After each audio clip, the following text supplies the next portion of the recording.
Hello, good evening, and welcome to the stream. Yes, indeed. Had to try about 5 times to get the end transcoding options, but here we are. Right, just go and tidy up ever so slightly. Because obviously those suddenly become pointless VODs. And get rid. Yep. Yeah, instead of just being fixed at 1080, it was just fixed at at 720 for whatever bloody reason. It was kind of weird. I don't know why, but yes, looking now, we have 1080 source all the way down to 160 should you need it. Netmal, good evening and welcome to the stream. Yes, indeed. Right, so the plan this evening, don't pick it up, click it, was maybe doing Inferno tours. Possibly doing Inferno tours. And time to social media, I believe. So let's do some of that.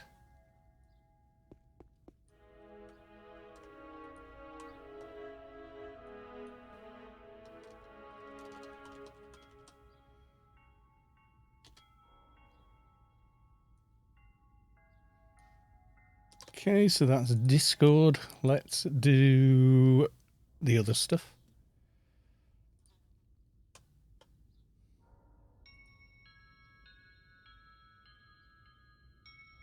There's one. There's someone in Pit Lizard Morph.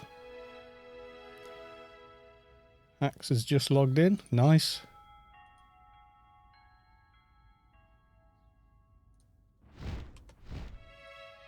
Right, I think that's all the social mediaing done.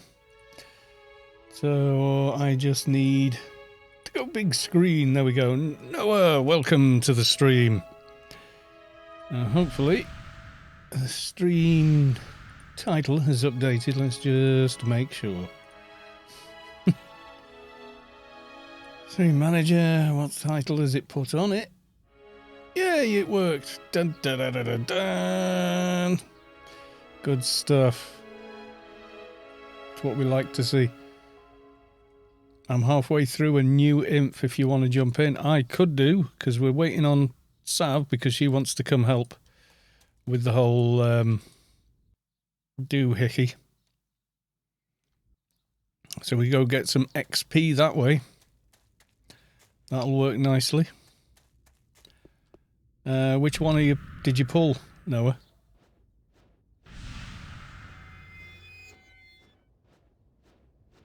Unread, medium, hard, easy. What am I pulling? Basically. Unread, medium. Okay. And we'll do that as soon as I get there.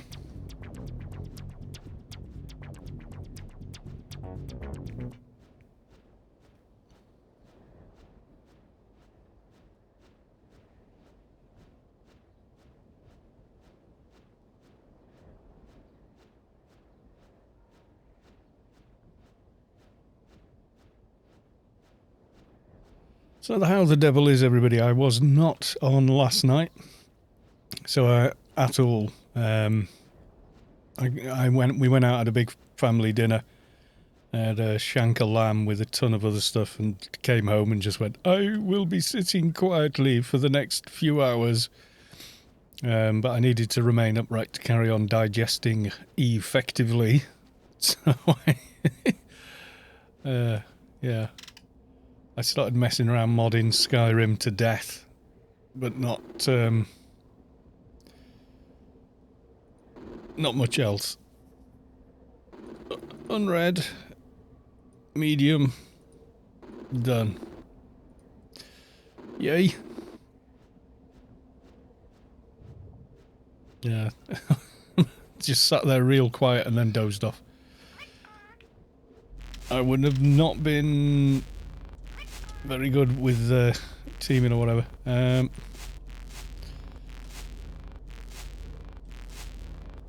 I'm putting that on for later.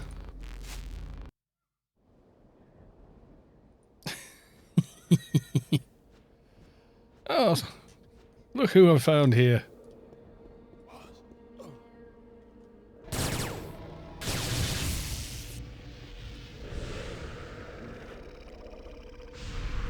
So we may as well get a bit of XP this way.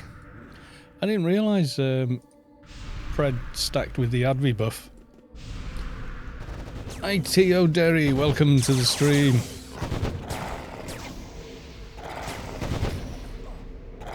Almost didn't notice you then because the bloody... Do you guys actually ever choose the colour you wanted your name to be on chat at any point? Because apparently if you don't, then Twitch just randomly assigns you some colour. I am... well, we're probably going to do Inferno tours, but before we do,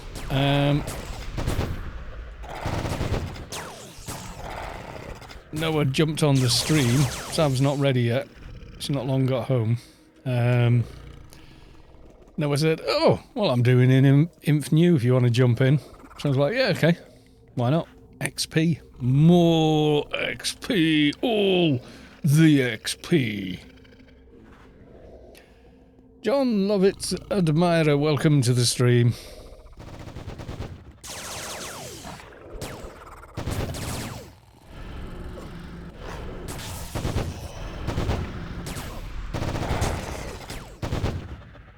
Myself. Any spot in your team? It's Noah's team. I don't like new Inf missions at all. But XP's XP, right? This is the first and probably only one this toon has ever done. My doc never did a single one, and the keeper did 2 ever. That was it. So honestly, no, I'm not a fan. They're convenient and everything else, but nah, kind of dull. Oh yeah, you don't need to boots on in here, do you? Just need to remember that you're not wearing boots or a ring in here.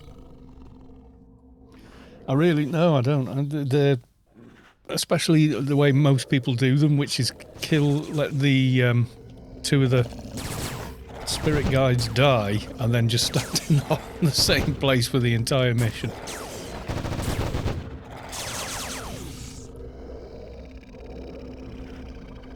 It is kind of, if you know what I mean. If you want to join, you'll have to ask Noah, who is basically carrying here, I think.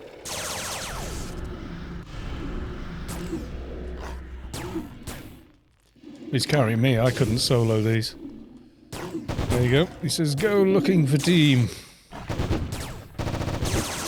We won't be doing lots of these, I don't think. This is just, it just so happens that Noah was doing them anyway. Yes, the plan was to do Inferno tours, which does give quite a lot of XP actually. Or something similar with a team.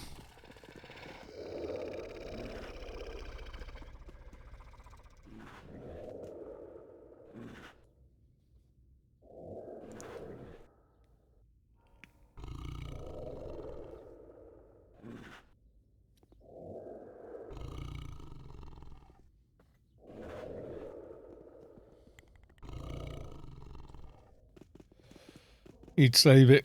Nah, I don't care. I like to get up to 200 ASAP or 201, get a bunch of better gear on, and then you can solo so many missions anyway, because your gear's good enough. Dunkane, welcome to the stream. Nice to see you.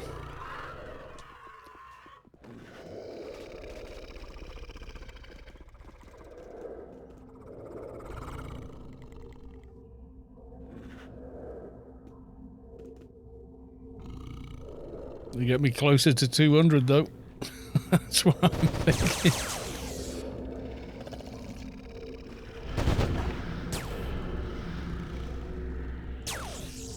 Nah, it's after me. I got a full auto on it, and now it hates me. Yeah. Yeah, so we had a really nice one. I had lamb shank with chickpea peas and bacon something or other. Oh, it's nice. It was just really, really full when we'd finished.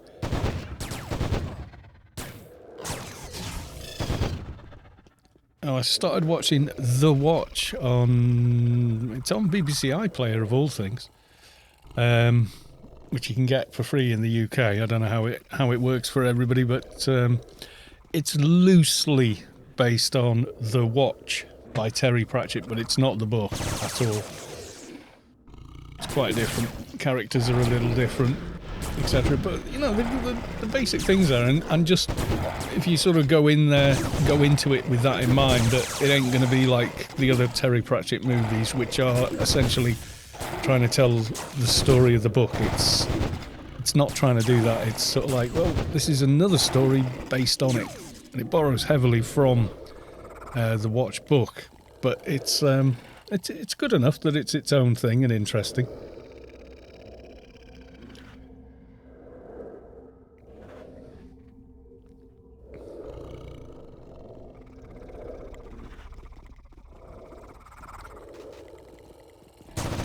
How is the stream for everybody? Is audio okay? You can hear the game, you can hear me.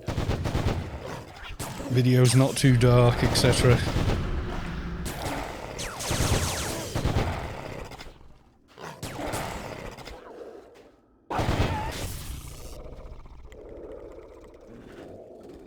IT O'Derry getting himself sorted. He's going to come and join us for this mission. So I'm going to get 191. I can't remember what level I was on the dock when we did Inferno tours. I think I was a little higher level maybe than this, but on Savic's Fixer we did it pretty early on just to get Savic to 200 as quick as possible.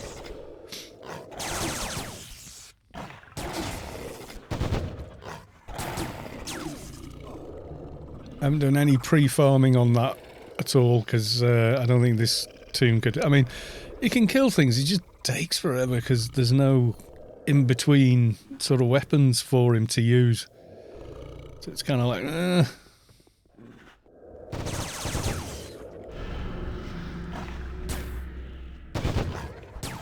Did I just full auto with one bullet? I think I did. I think I'm a fool.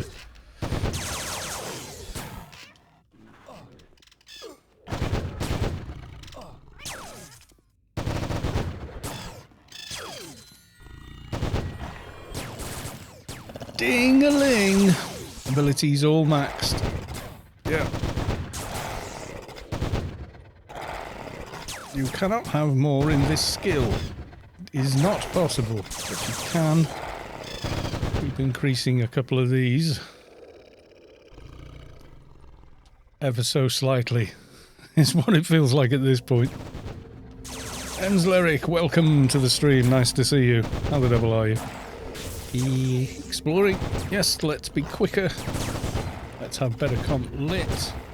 Let's be thinking about better symbionts later. Up that treatment.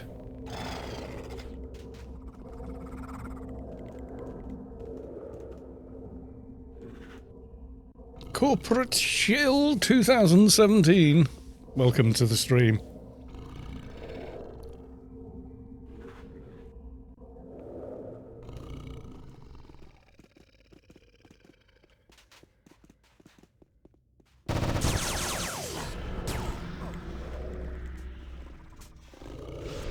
Mini boss.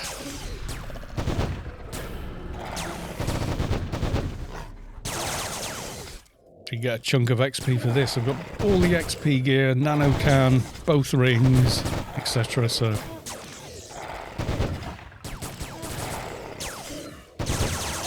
just wish I had more damage. I forgot that I had this morning. Unexamined alien spongle, which is a dead quick alien AI daily. And I completely forgot that I'd got that on Sunday. No, Saturday. Or was it Sunday I found this? Yeah, anyway. So I'm flying back from a CD growth mission, which put me right out in the northwest of Milky Way. And I'm flying back and think, I'll just fly over the prisoners and check them rather than beaconing back. And, yeah, reflex pistol.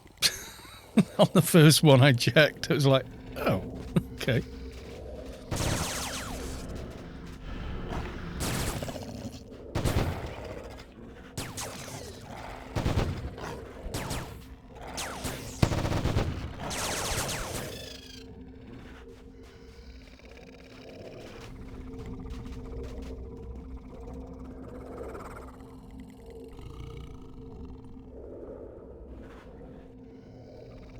Oh, I get a gazump fight though.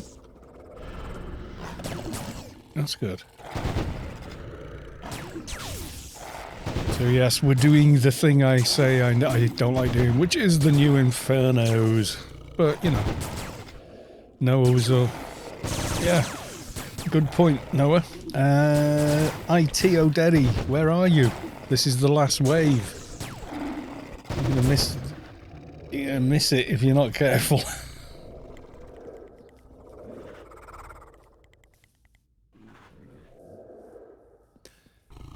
Has he crashed, maybe? He's having connectivity problems. Because that can be a thing. Yes, it can.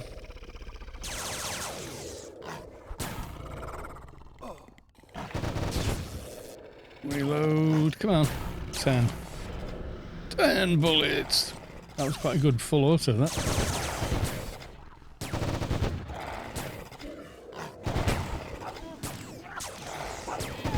All things considered.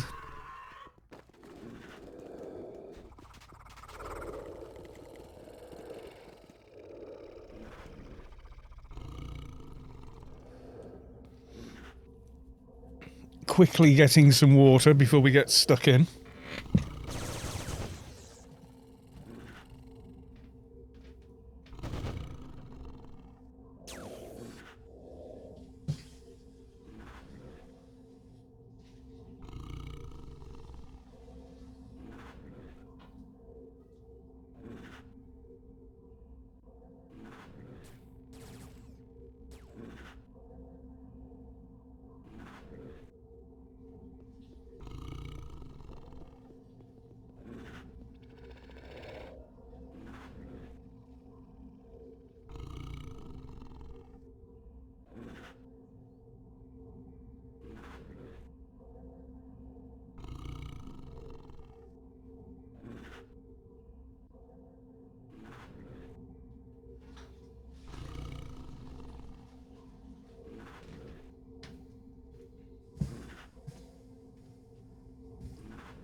Alright, I'm back. Anna has water. Yay!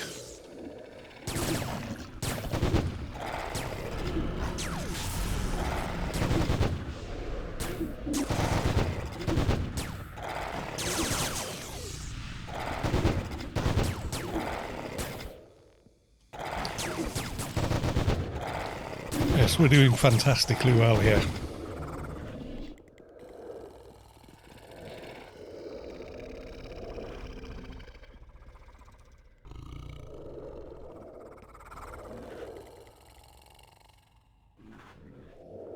IT O'Derry crashed before he could get here.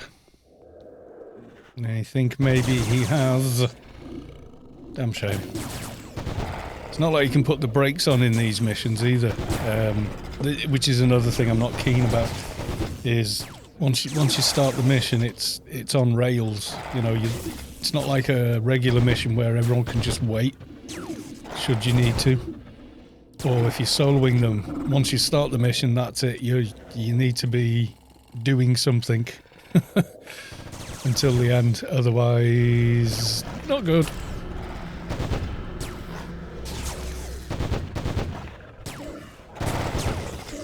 Don't know if I'm actually gaining any faction here. My faction's quite high anyways, like 49-ish. I could easily get it to 50k. I bought one of the faction packages that are on GMI at the moment.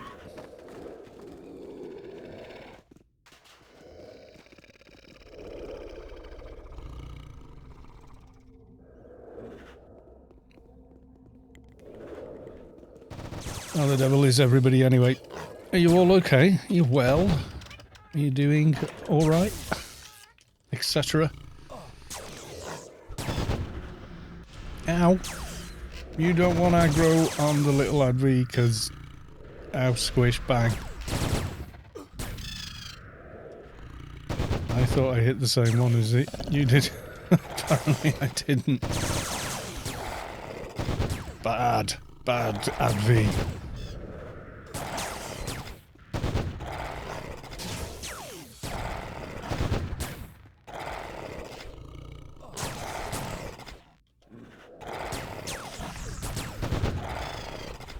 Savik, welcome to the stream. Good to see you.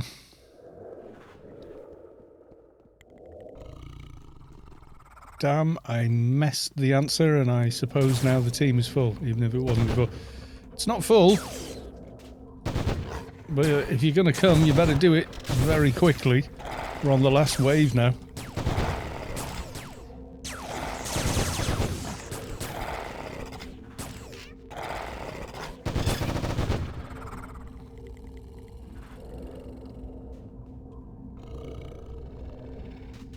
So if you're gonna come, you better do it in the next like 2 or 3 minutes.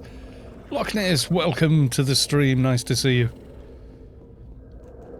Yeah, we can't slow down or speed up. I think this is the last wave, the last boss of the last wave. So you're gonna have to be super rapid, Sav. It's Noah's team, not mine. So it's an unread medium. So if you're gonna come, you'll have to come bloody quick. Is this the last boss, Noah?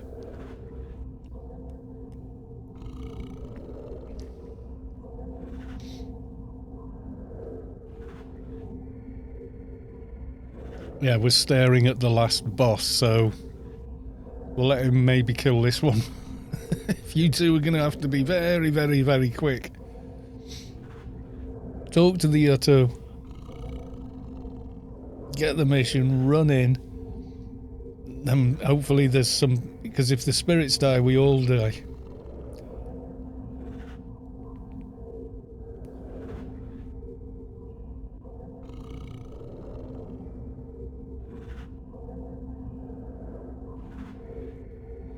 Savik is the fast. And IT Derry says forget about him. It's up to you, dude.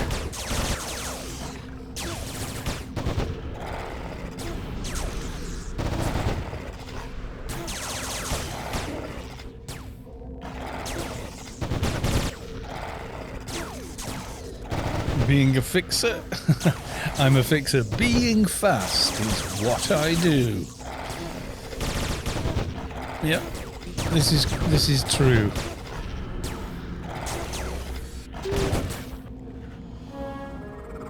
Yay! You completed research on Gunslinger 7. Can I carry on? I can carry on. So I got another 30 burst, and then next I get 50 in pistol.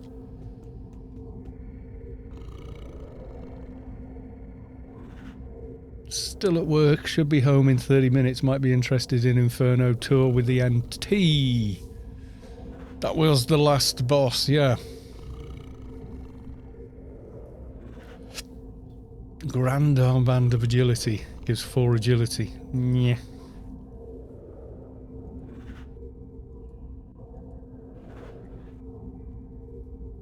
Last one has in mission, yeah, I think so. Are we going to have time to do tours afterwards, though? Is the question.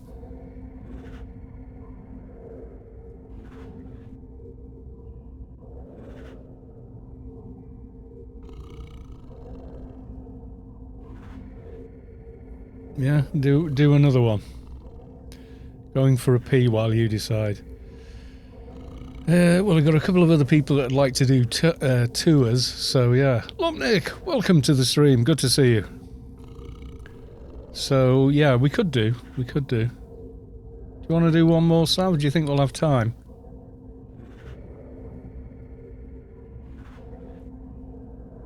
We'll get most of Inferno tours done, I think. Yeah, we'll do what? Okay then. We'll disband and reform for and other. Excuse me. I'm up for MLFT for anything XP. Have you done Inferno tours or have you not done Inferno tours?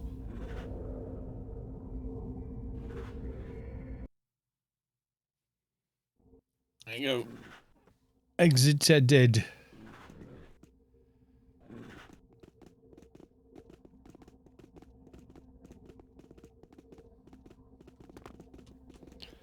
I'm back on LFT. You haven't done it on that toon. Well, it's quite a bit of XP then. Have to reform.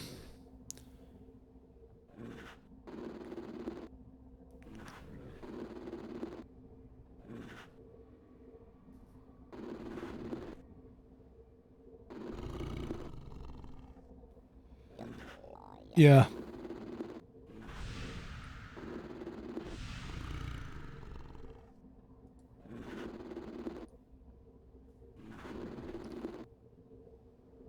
Unread med. Unread med. There you go. This toon will then have done 2 of these missions, which is twice as many as the last toon did. It only did 1.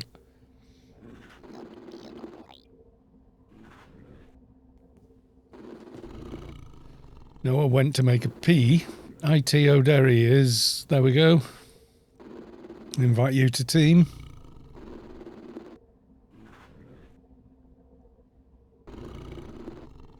And wait for Noah. What level now, Sav? Ooh, still 219. You must be close by now.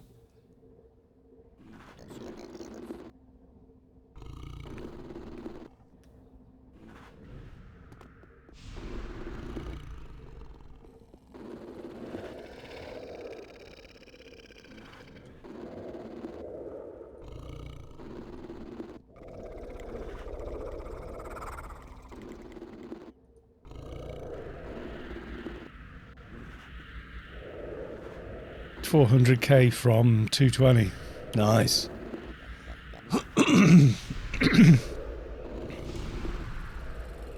I tried to get second spec on the 128 fix of those bridge hecklers.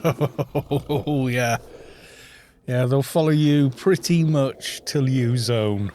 Unless you've got 2k run speed. They will just keep following you across everywhere.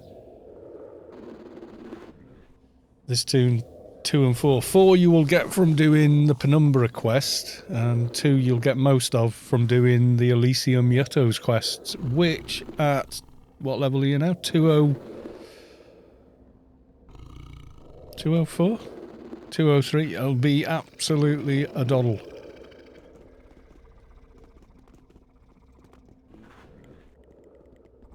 You got spare spot? We have got a spare spot. Go LFT, Ensler. Get an unread medium. Is that you there?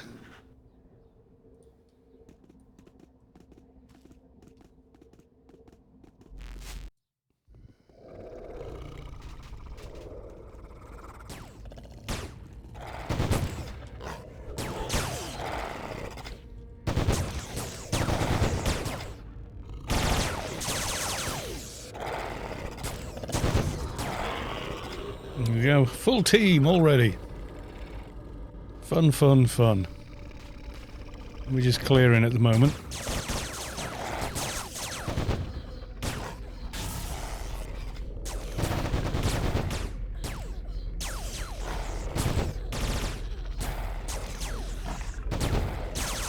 XP ring, XP can. Need to keep an eye on that. How long have I got? Oh, I've got enough for this mission at least. Unread medium, yeah.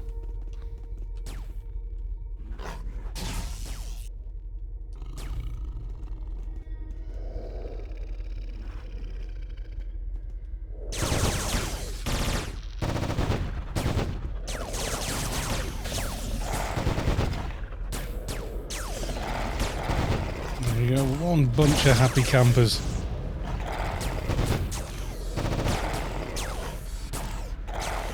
Thing is, if you do easies, the new Inferno easies, the ads that you get inside here before the before the mission starts are actually higher level than the mobs you get for the mission, which is just weird. Sky Cannon 1972, welcome to the stream. How you doing, Heather? You okay?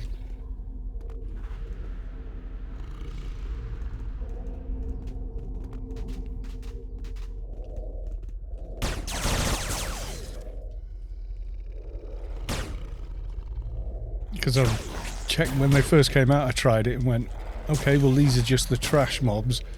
And then the mission started on easy because I just wanted to see what it was like. And I was like, oh, they're lower than the mobs I cleared out to begin with.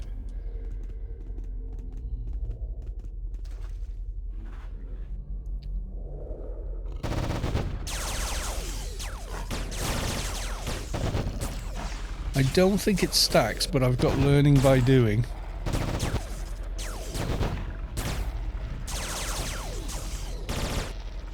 Team, I don't know.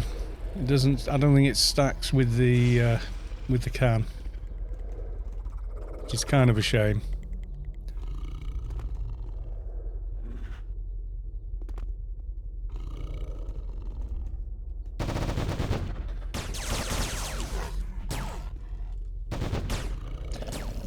Killing's going a little bit quicker now. Am I seeing this right? You're doing new imps. Yep. Because Noah was already doing one at the start of the stream and invited me along.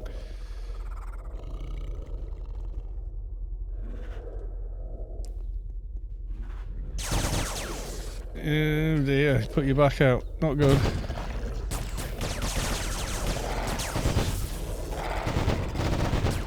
Getting out of bed, you put your back out. Oh God.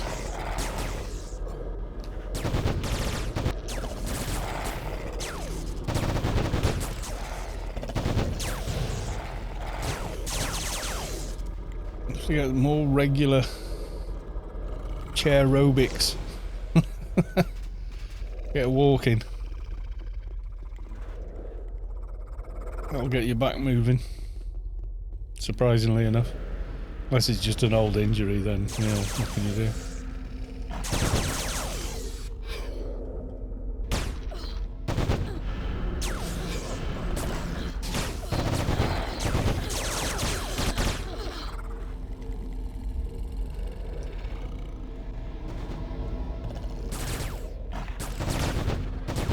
These are fine and all that, lots of XP, but they're not as exciting as doing quests and running through areas and getting from A to B and stuff, you know? Old injury, yeah.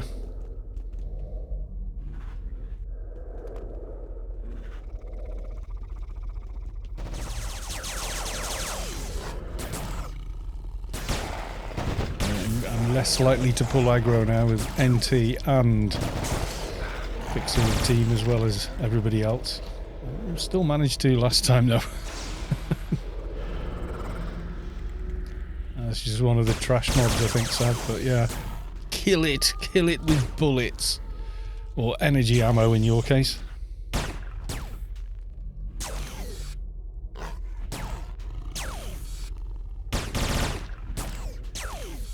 Still XP, it is, yes it is.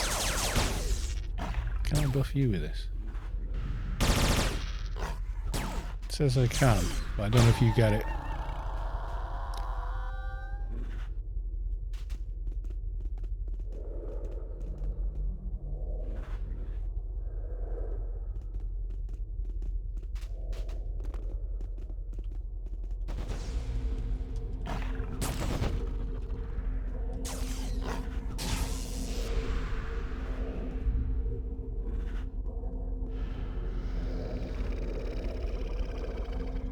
Only 18 meters range on that, the new SMG. Oh, God. Not as much as we'd hoped for.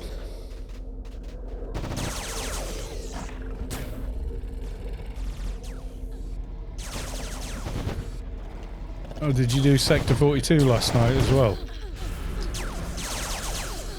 I would have liked to have done it, but big dinners. It'll be okay tomorrow, will it? Yeah, that's good.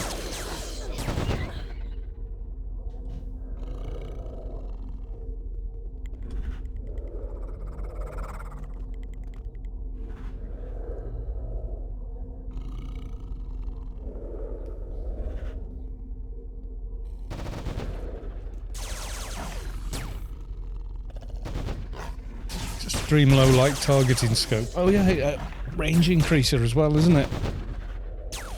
You'd be operating at more than 18 anyway with symbionts, I would have thought.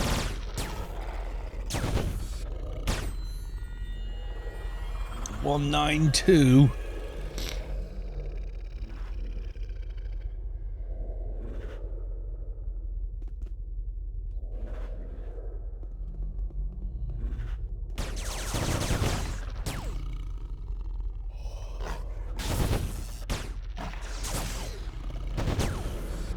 Yeah, Omni can join unless you do a sided one, yeah.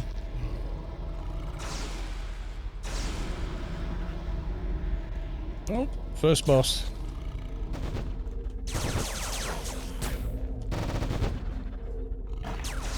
Yeah, various symbionts had to... I think every base ability says max for breed now. Yeah.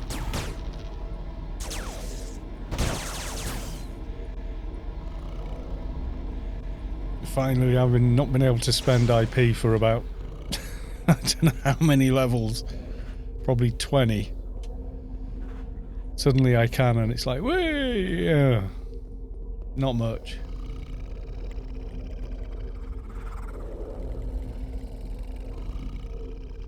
Still, all adds up.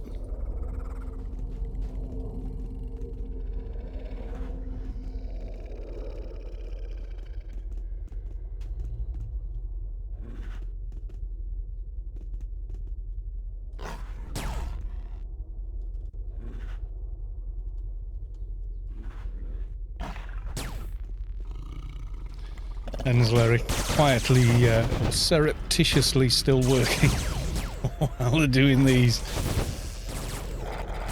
That's the other thing, you can do them while you're at work. Funcom knew what they were doing when they brought these in. Missions you can do when you're at work.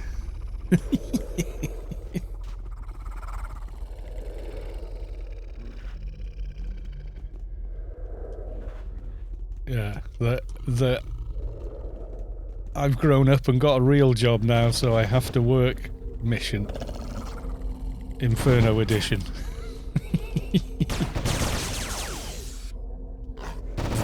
Makes sense. AFK at the entrance, yeah, a lot of people, you see that. I had someone invite me to team on, I think it was the dock. They said, hey, call us. And I was like, yeah, hey. And they said, oh, I'm doing new Inf, come and join. And I was like, yeah, okay. And there was like the guy, another toon, and then everybody else was just sat over by the door. And he said, you can just chill by the door. And I was like, no, I'll I don't want to do that. So we just, yeah. I think he was charging everyone else, but not charging me, which was nice, you know.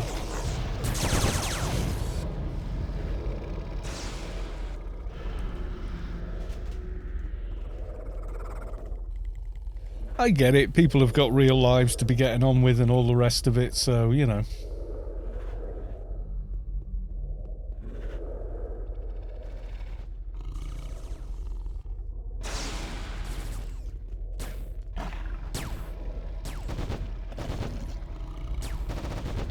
I get why people do it. It's convenience, isn't it?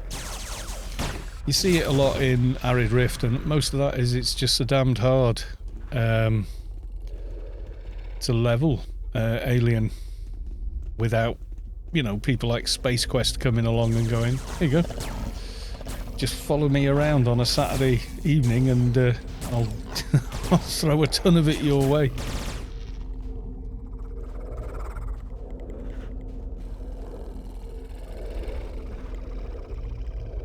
He did all that off his own back, you know.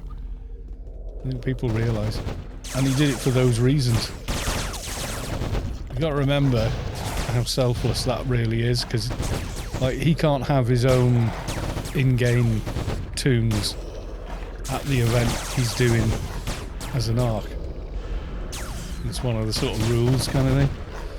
So, you know, he's not getting anything out of it except giving to others, so yeah.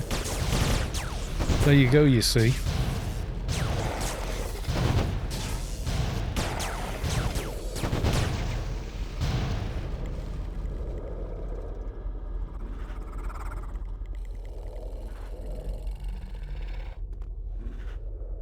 Big XP.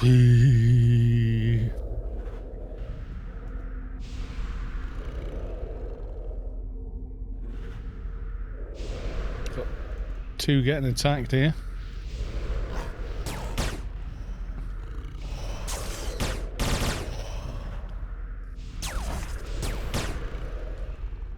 I think all his and I don't know who his real toons are.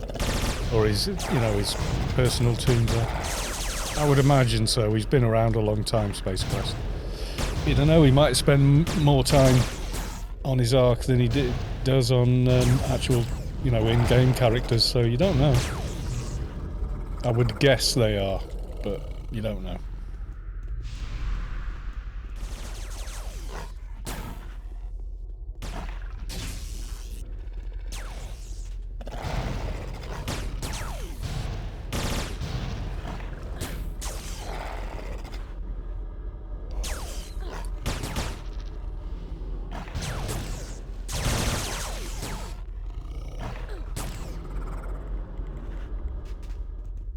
More XP. I won't be happy till I've got a BBI and a Twitch pistol on. Full set of scout armour.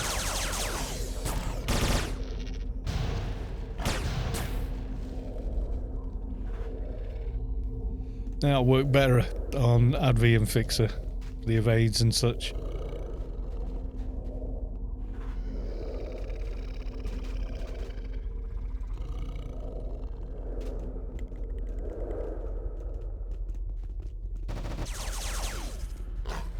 This is boss number 2, I think.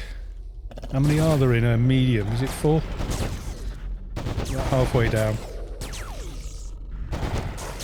Yeah, it is 4, yeah. I don't know, I can't remember. Is it, like, it's not, is it 7 or 8 in a new Inferno Hard? I know it's a lot. It feels like you're in the mission for a very long time.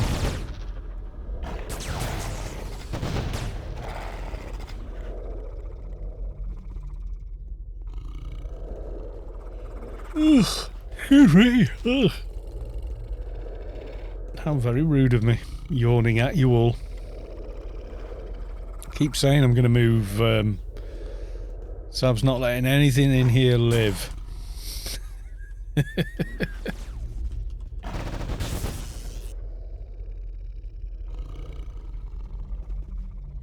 They take forever, yeah. They really do, though, that's the thing.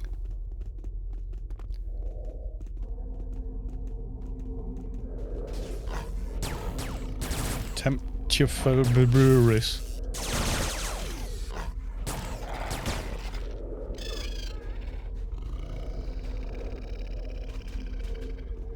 Temptoris.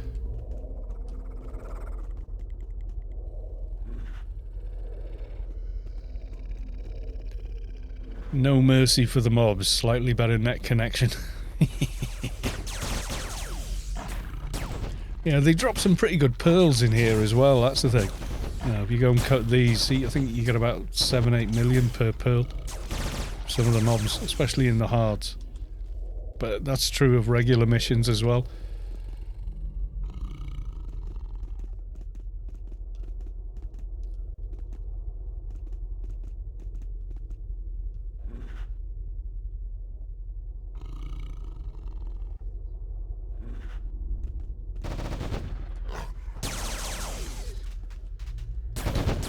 Yeah, I'm not seeing any faction gains on anything. See, that's an Omni thing, 235.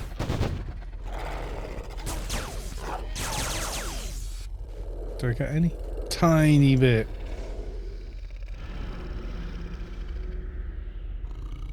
Not gaining with redeemed anymore though, I don't think. Only losing on unread.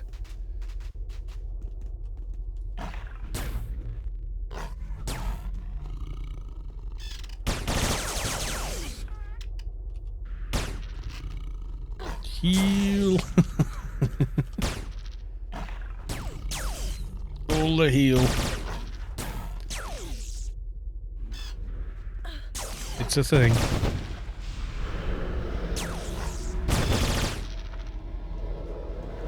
Usually get 2 of those. Varies, I guess.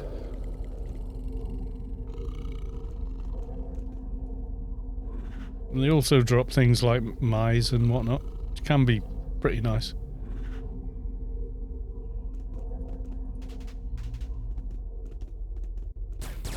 But most of that I farm at Halloween and such like.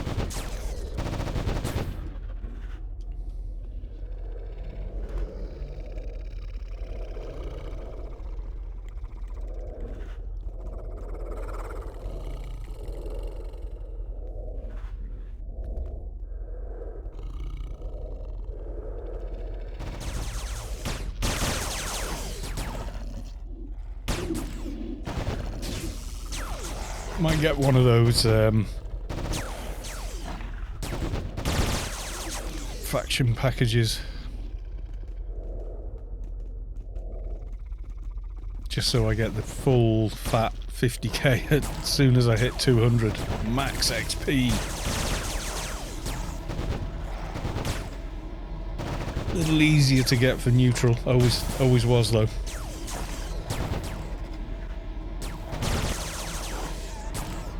For neutral, it's just keep banging on the hecklers. In fact, the very first 220 in the game ever was a neutral NT. In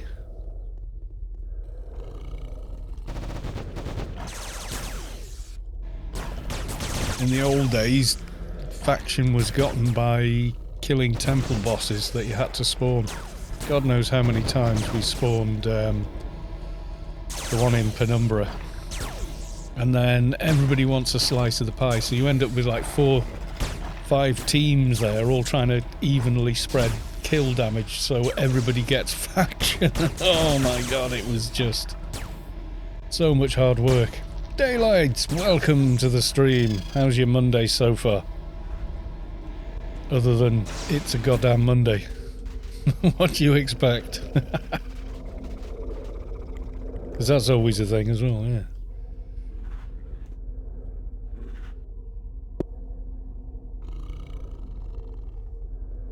Yeah, Beast, Temple of the... yeah, Lord of the Void, yeah.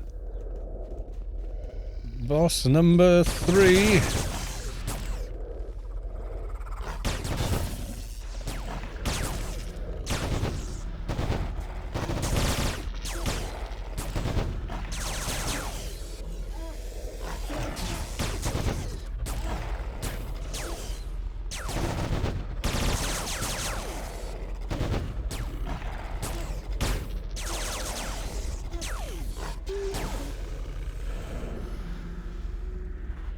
You gain faction with benign thingies. I don't think I gained... yeah, it's redeemed only that actually makes the difference for clan or redeemed. Spec 4 book 1 there. Where are you? This is new Inferno mission. The reason you've never seen it on a stream is like I generally don't like them. It's not too bad whilst streaming because I've got something to occupy my mind, but when you're actually in here doing them, it's kind of brain numbing. It really is like mind numbing. It works, you get an XP, but, you know, it is sort of, ugh. You're doing new Inf Hards. Oh god then. Well, old Inf Hards are great, because at least the scenery changes and yada yada. But, you know, doing anything repetitively gets old, but with new Inferno ones, they're the favoured ones of people selling missions. Obviously, because people just sit at one end by the door and just, that's it. That's all they do.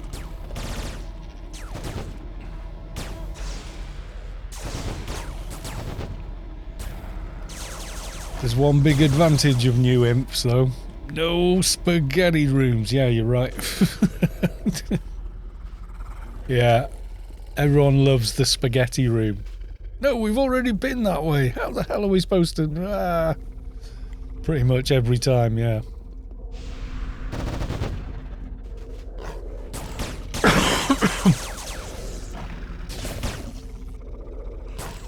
Excuse me. Yeah, I was in a proper food coma after yesterday's dinner. I had whole lamb shank plus stuff with it. So, yeah. I just had a lot of heavy fuel. It was lovely to have it though. I do like lamb. We don't often get it in our house. Despite Mrs. Callos too being a fully trained butcher. Fully qualified butcher, in fact. Handling lamb. Sort of, she looks like she's been stung by nettles. I mean, she doesn't go into anaphylactic shock or anything, but yeah. Doesn't agree with her, but it's great for me. It's great for my joints. The lanolin or whatever that's in it. That's how all the Welsh hill farmers can manage to walk up and down those hills at 80 years old. Eating lamb every week.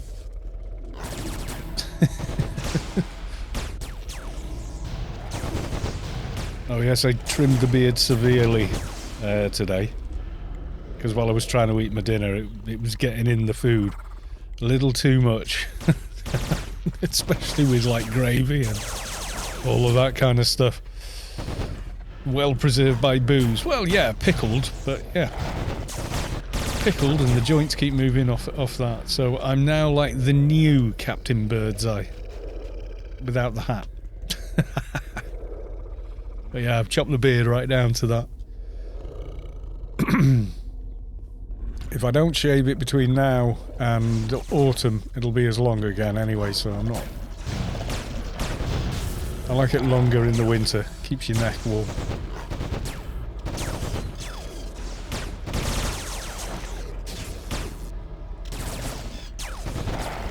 Yeah, the moustache is great, but it's the maintenance.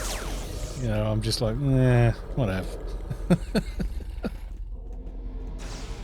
Having to sort of twirl it to keep it out of your food, it's like,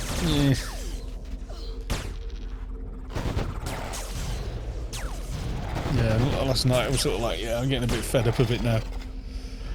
And it's not like I can be bothered to sort of trim specific regions of beard. I just clippers, put a guard on and go.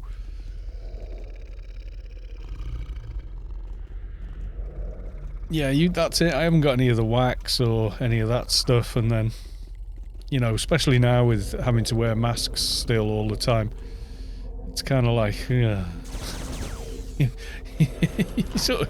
get it all done, you've been brushing it in the mirror, yeah, it's looking good now. And then you go to the shop, take the mask off, and blob on your face in all mad directions. Yeah, so it's trimmed right down. I can't run my fingers through it anymore. But I feel a bit cooler. It's the other thing, it's been really warm, so as that sort of puts you off a bit as well. Oh, almost another ding. Right, I think it's time to go and talk to Mr. Richards. Yes, I do. We should go and talk to him. I'm thinking. We all set? We want to go off and do the quest? That's a big chunk of XP you've reclaimed there.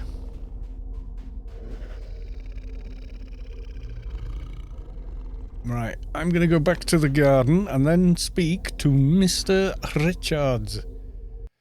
Oh, what level am I now? 192, almost. 193. It's the XP bar there. I don't know if you can see that at all. It's 360. What are you watching on? Like a phone or something? Logging off a bit to go home. Aha! Yes. Good plan. Yutto Marshes. I could do a little bit of pre-farming ahead of time. Ooh, ooh, ooh. Put your ring on. There you go.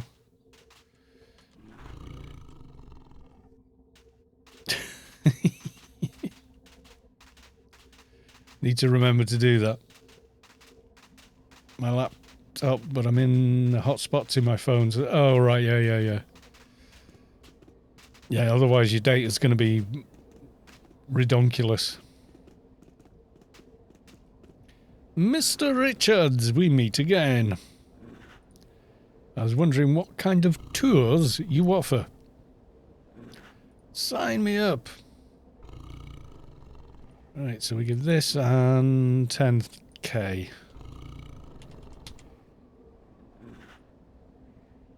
There we go. Beast of Inferno. Sounds like fun.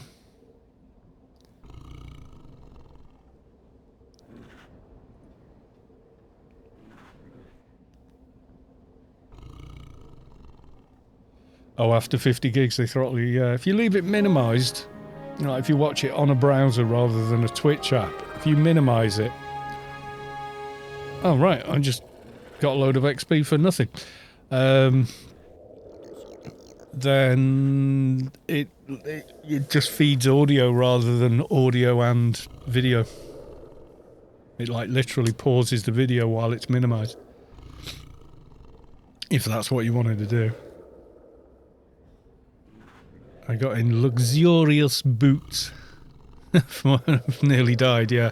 Well, that's why I converted all my rings, all the boots, goggles, scuba gear into that, and I could theoretically combine it with a hold helmet bay, but I can't wear a hold helmet bay yet because that's got 600 psychic and sense. So if I were to do that with it, all good. So agility, no problem. Intelligence and stamina for 400, no problem. But psychic and sense would still be there. So yeah, still a problem. Right, time to go kill the thingamybobs.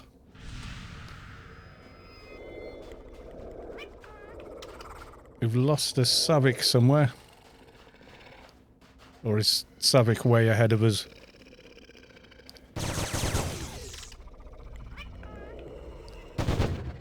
Let me get out a parrot.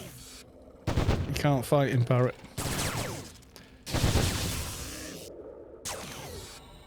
I meeped Penn South to enter from... Oh, right, okay, yeah. Good plan, Sav.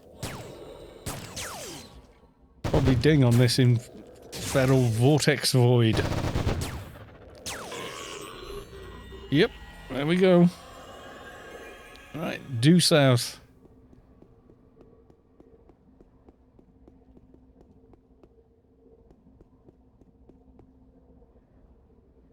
Logging the crap. Okay, my dude. Gonna head down that way.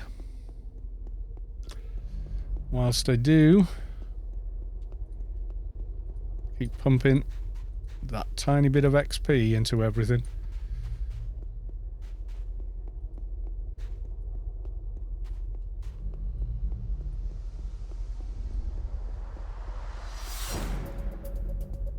I think just these two is the only two I actually need to raise. Oh, a knit, probably. Yeah, a little bit more. Exploring. Yep. Combat and healing. Treatment. Trade and repair. Yep.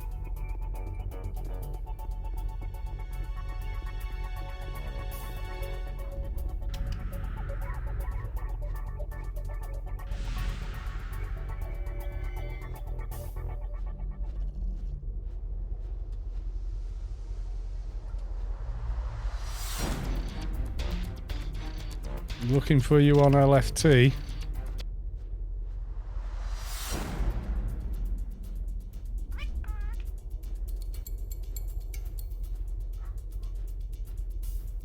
I see you.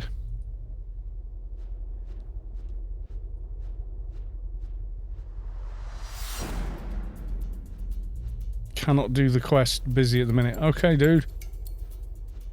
Big bird. Yep. Big bird.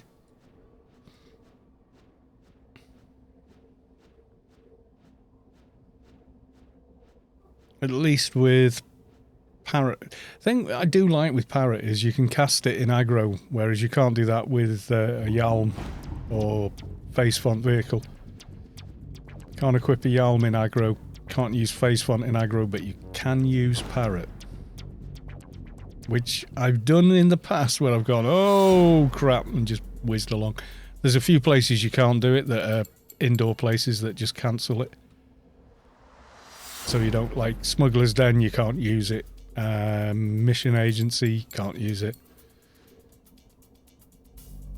Valley of the Dead. That's an inviting name. It's surprisingly full of life for a Valley of the Dead. So, yeah.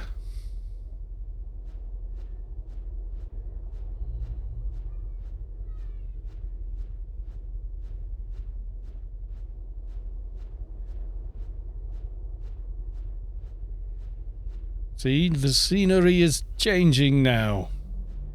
Is good, yeah?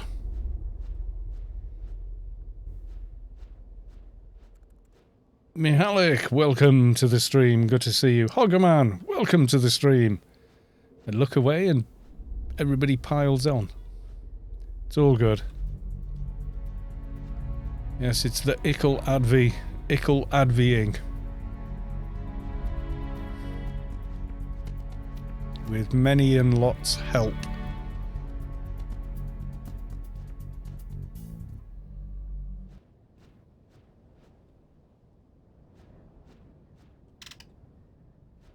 The hidey hole of doom. Run up here to lose aggro. We're all knocking at the door. Okay. Camel, welcome to the stream. Okay. At the first set of mobs, Sav. Wherever you are, I don't know. I don't see you. I will require your help. Ithaca Snake Commander, something like that. Or an Ithaca KI-8. I can't remember the name. It was something like that, yeah. Shimmerer Crawler. Ow.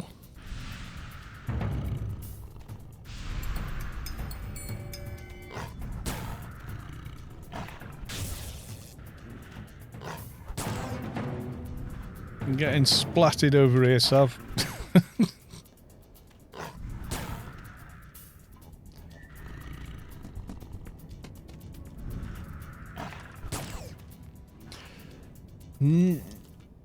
Nikito 1, Pumpmaster 2. I should have just followed Sabik. Careful for the Mortig. Yep, he found me.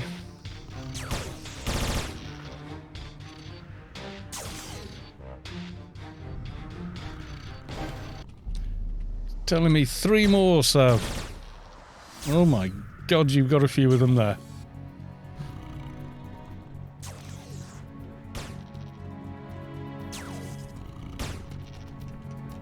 Try and get on the same one.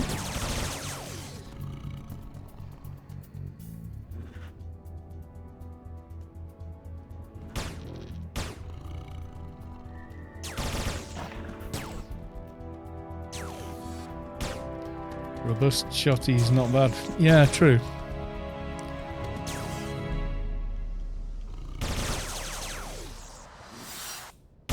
Requiring another weekend. You think? Yeah, still need more weekend.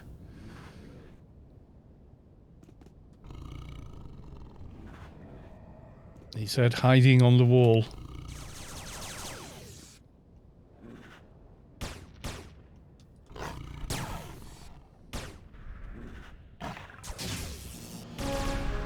Right. Right, crushers.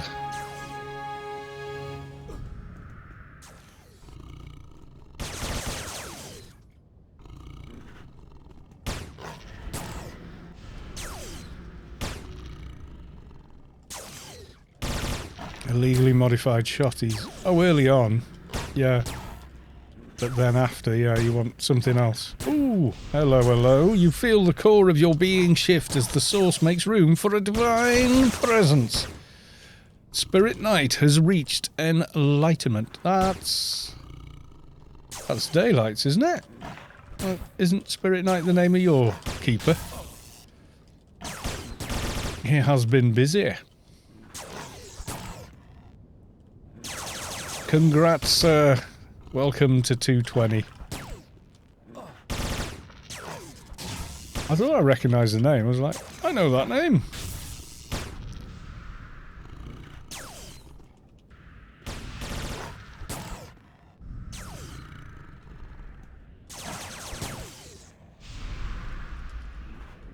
Savik says, we know who that is.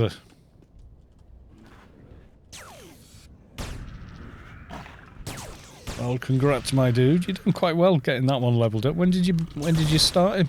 It was quite recently, wasn't it? Like this year or late last year?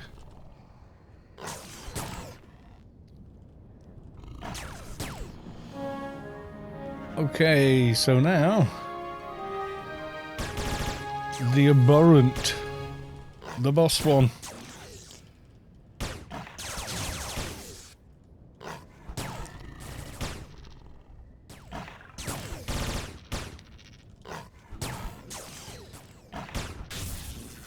Yay, calms. Yes.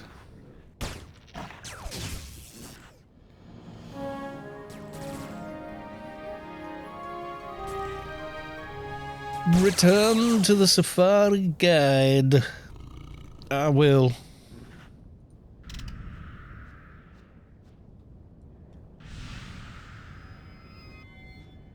Wondering if it's worth pre-farming a few bits and pieces to begin with as well. Save the running back and forth later, but we'll see.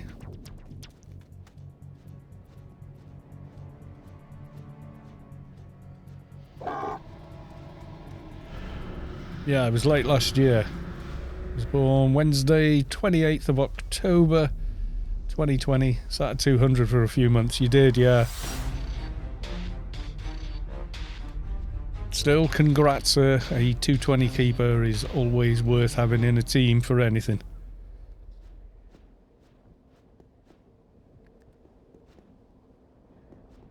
Definitely. I cannot be faster than you are, Savik. It's not possible.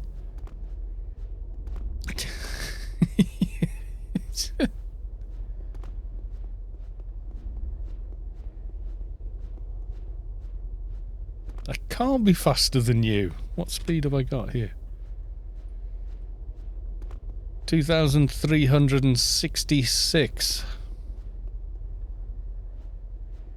First step. Yeah, first the Shimmerer hunt, that's done. I'm flying back now. Yeah, I was going to say, you're definitely faster than me. You have to be on a fixer.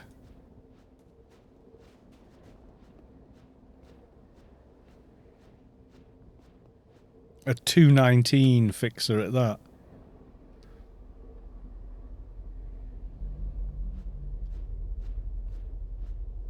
I don't think we've got any extra run speed or such from anything, as far as I know, anyway.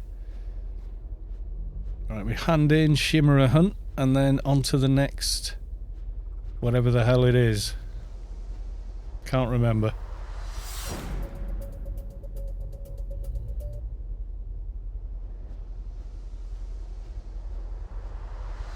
Somphos done also. No. We've just finished the Shimmerer Hunt, so I think you're thinking of... which quest are you thinking of? The ring quest? Because we'll do that another night. That's a lot of XP as well. Yeah, Marla's next on this. The one where you kill all the named Somphos is... that's the Spirits quest, I think. Is it the Spirits or the other one? Yeah, the other two quests are that. That's the one where you kill the scientist Novak at the very end and get the plausibility ring. I think they're part of that one. Very well, Mr. Richards. It went well. Even got the Shimmerer Abhorrent. The Song of Sorrow. Tie me up. Isn't it a terrible thing to do, killing them? We don't care. They're NPCs in a game. They're not real. Right. And... Aura. Yeah, my damn sight's slower without Parrot. I'll tell you that for nothing. Yeah, Calms will make Marla's 100 times easier to manage. Picked up all on the NT, but you didn't do much yet. Yeah, it's quite often I've soloed these and videoed it, and I've spent 4 hours doing the quest and edited it down to, you know, like a 45-minute video. It's just cutting out all the wait time and running away time, waiting for things to reset, kiting everything. Yeah. A lot of what I record ends up on the cutting room floor, so to speak. Might be pulling an ad with me. May need more Carmage. I don't think it's much. Yeah, it's only a Hothian.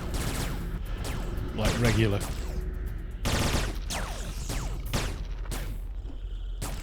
Yeah, quite a few of them you'll be able to do the beginning stages on at 200 plus.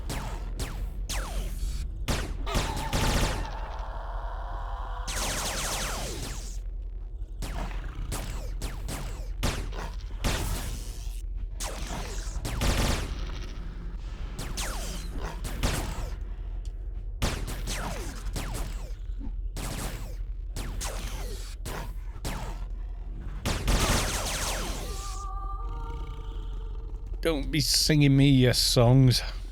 We don't care.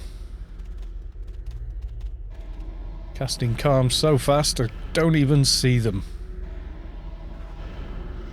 I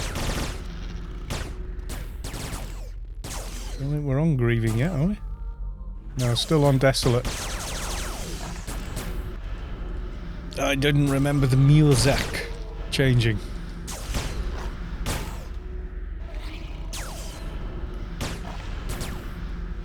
Commanding presence definitely helps. How do I... Another 100 add all F. Def. F. And add all off for 260, which does make you hit quite often.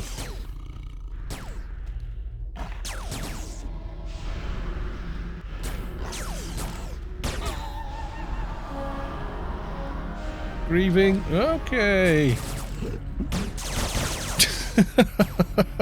That didn't work.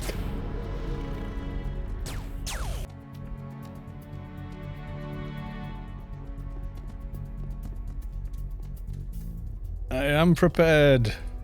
Nano can. Yeah, that got splattered good and hard. It's alright, I'm back out in the playfield now.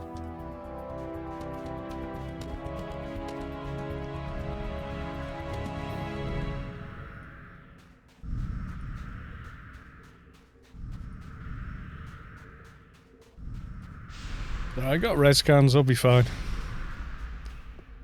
Enzleric is on looking for team as well.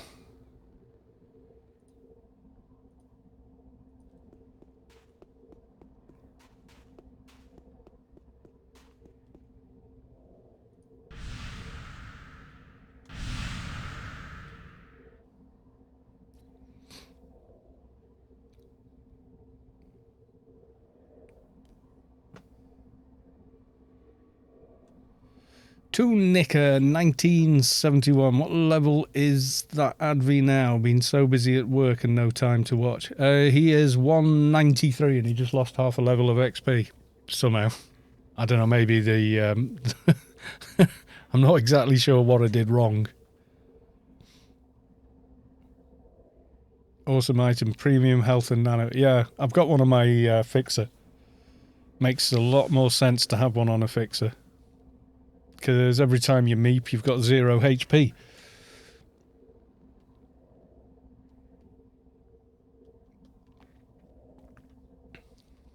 Endurance agent here. Oh yeah, they're kind of nice. Are you?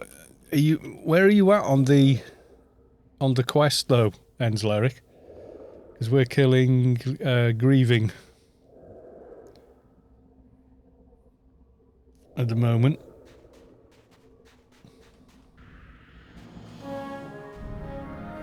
Okay, that's grieving done.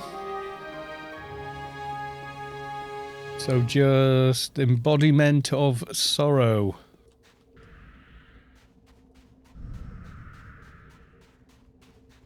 On the shimmer stuff. Seems to be cross purposes, Enzleric.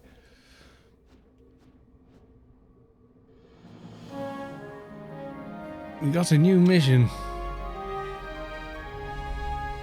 Well, one of the 220s could run blitz that, but then we'd have to kill all these again as well. For you to catch up. So it just sort of gets messy.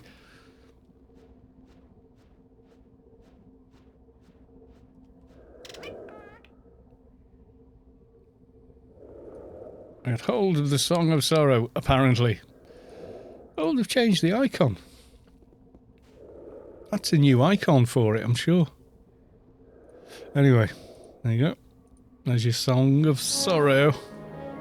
I think I got all my XP. Or most of it back.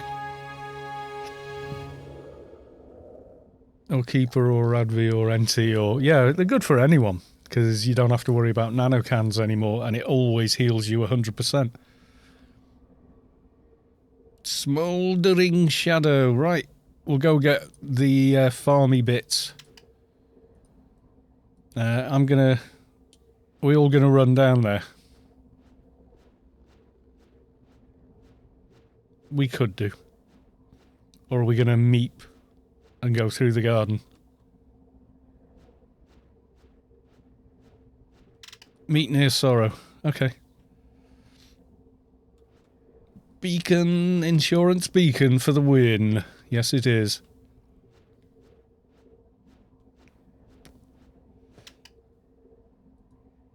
I think this is the first or second on-stream death for the Advi. He's not died much.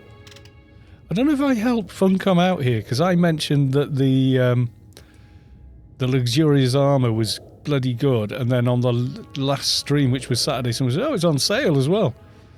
I'm suddenly seeing lots of people with the luxurious armour set. Right, I'm at Sorrow. I'm going to head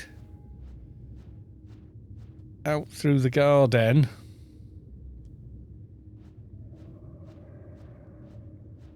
And Zinzig, welcome to the stream.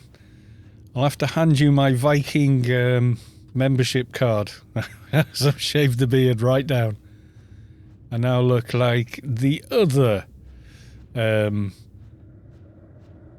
Captain Birdseye, the newer one. It's getting too hot. No, you didn't? Yeah, well, it'll be massive long beard again by, you know, September, November. It grows like hell. My beard grows redonkulously fast. It goes a lot faster than the hair on my head. Like, like, you know that picture with me? You can tell I've taken it in the mirror with like a medium beard. I cut that down to where it is now, and then by the time you sent the second t-shirt, it was already where it was before. But yeah, we went out for a family meal last night, and it was getting in my dinner. The tash was getting in the dinner, so I had to do something about it. And the something was trim it down. Still a beard. Yeah, I haven't got any beard wax or any of that stuff, so I was eating my moustache half the time. I was eating a lamb shank with a ton of gravy and...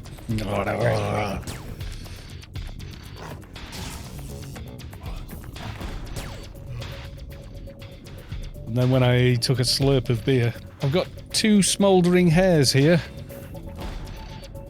2 minutes, smouldering hair right here.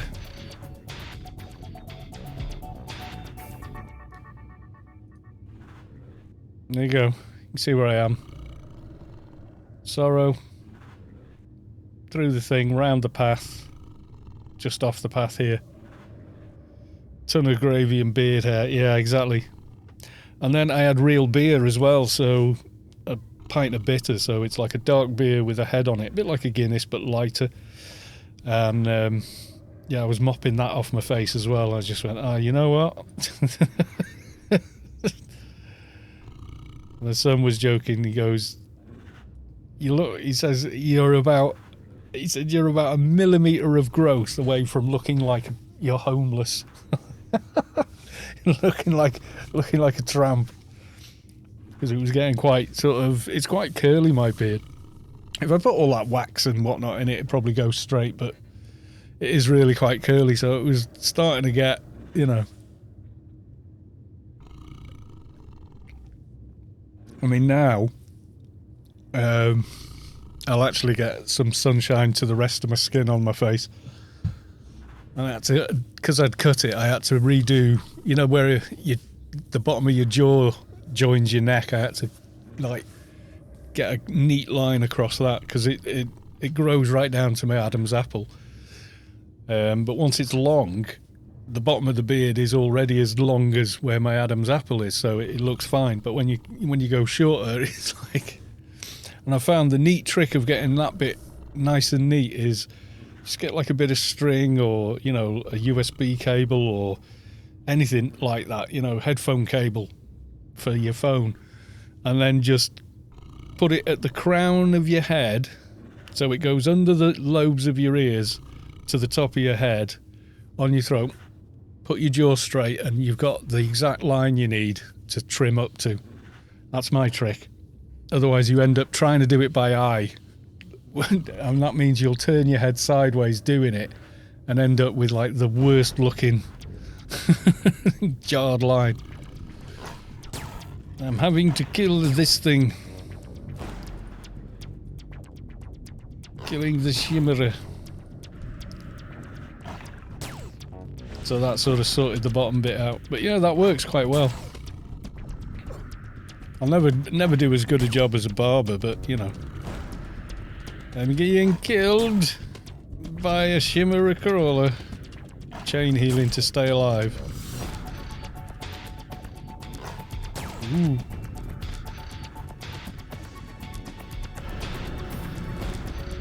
You've missed the hair if you were after it. You may as well farm these bits.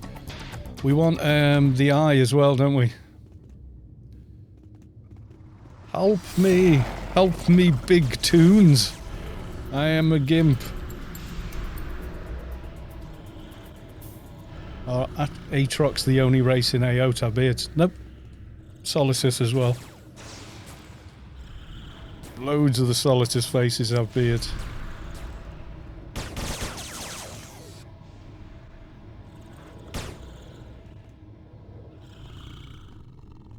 And don't think any of my toons have got it, but they definitely have. You go through the character select. There's like quite neat goatees and then full face beards, a couple of bald guys. There's all kinds. We want... don't we need the eye, or is that for a different quest, Sav? Shimmer tooth? We're right by where we get the shimmer tooth. We should get that. You know the vortex voids that are down here later? Eye is for spirits, yeah, but the shimmer tooth, that's this way, isn't it? Yeah, that's true. We'll be back for the vortex voids anyway. Yeah, okay. Pew!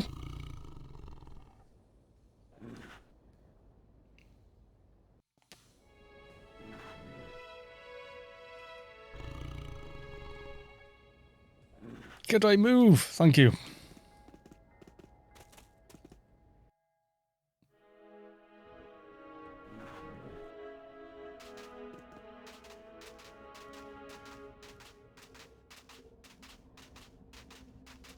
Yeah, the vortex... yeah, because the shimmerers are right by them.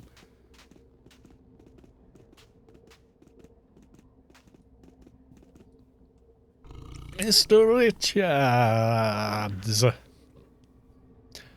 Got the smouldering hair strand, and then the other bits are from generic mobs that you run past every day looking for doges in Inferno. The coal... Is it coal lizards? And salamanders. And they're like 100% drop those. 194. Feral vortexoids.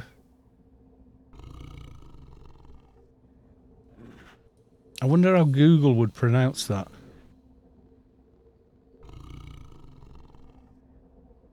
I'm curious. I'm so curious. I'm going to try and get it to translate it. Translate. Detect language. English detected. Vortexoids. Vortexoids. Vortexoids. There you go.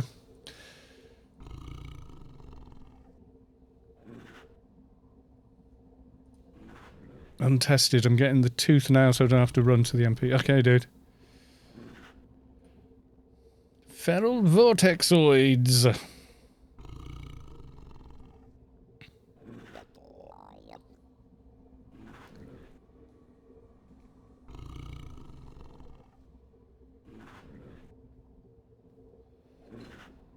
I've just handed in for this one and got the vortex voids. And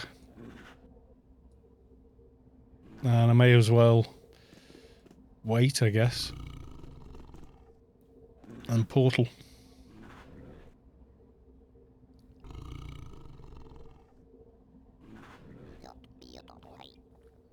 Yes, you don't need to keep running. Nicely with the design of Shadowlands, you're in the same playfield here as you are in Sorrow.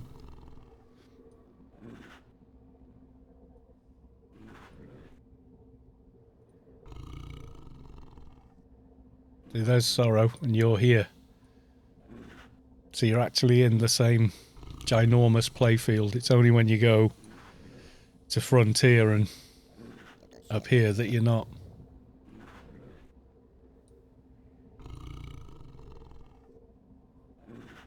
That keeper is only my third 220. This is not a race, my dude. I had one 220 up until about 2014. Oh no, maybe, yeah, 2007-ish maybe. And then I made a fixer and leveled him. Then I finished off my soldier, who was like 217, and had been like forever. It was also Atrox. And then after that one, I think I did an NT but stopped at 215. I wasn't enjoying them. And then did God, what was it? Shade. Really liked Shade. And then I did Fatty Boars, the first Let's Build a Toon. So yeah.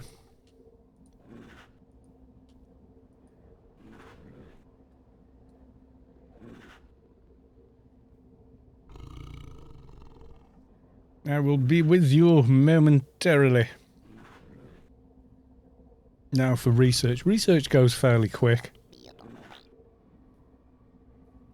And at 220 you can do solo old Inferno mediums and get a ton, and I mean a ton of research done in an evening. You know, you just run up to each and every mob and hit Q and then get back to your work or movie or whatever. Complete the mission, you get a daily's XP rewards worth plus all the XP from the mobs. It does go quick like that. 7 seconds.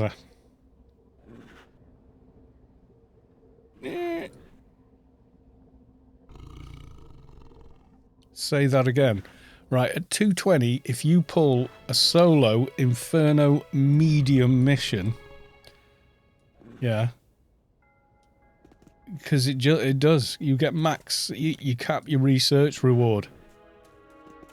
Talk to that guy. Solo Inferno mission, and you will cap your research on completing it. And it's quite easy to do at 220 on a keeper, because you just literally tab Q. Done. 1 minute left on body. Whizzing along.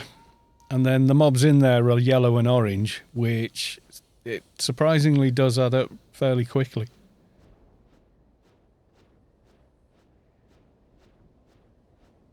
Old Inf mediums are my favourite, yeah. You can easily do hards, but they take forever. Because you know, your damage is good, but it's not a full team of damage, so the mobs take ages to kill. And really the biggest reward from doing it is from the mission completion reward, which gives you a daily's worth of XP. If you do easies, you will get grey mobs and they screw with the mission percentage, so you don't always get the reward, which is a total pain in the bum. So yeah, mediums. Yeah, like Savik just typed in a far more succinct manner.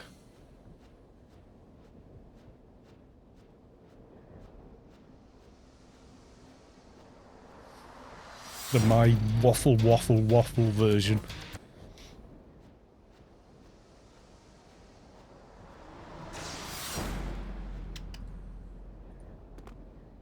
He just Ember Shimmerer Tooth with 14 seconds to spare.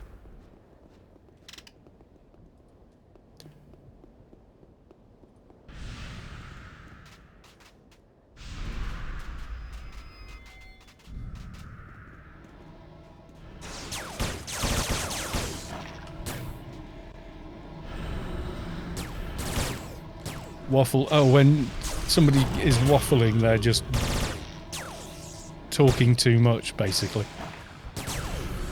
Waffle, waffle, waffle, waffle. You're boring. Shut up. Waffling.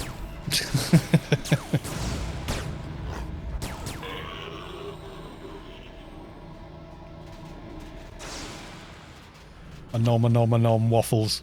They're different they're completely different foods in different countries, waffles. That's what gets me. I've got feral vortex voids still. Still need the red ones, I think. We tune in for the waffles. Me talking complete twaddle.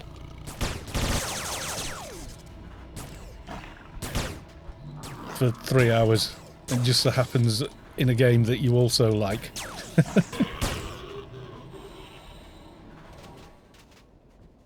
Honeytone waffles. Yeah, waffles in the UK are like a toasted bread sort of thing. There's something completely different in America. Well, okay. We has friends. Please with the carmage.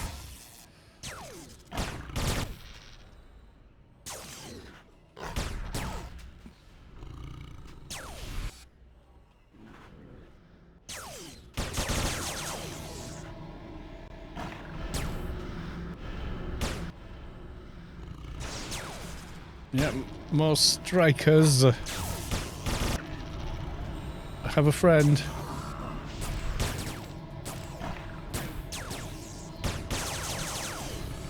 Do you not use Advicom? No, because it lands like 1% of the time. And usually ends up acting more like a Mongo than anything else.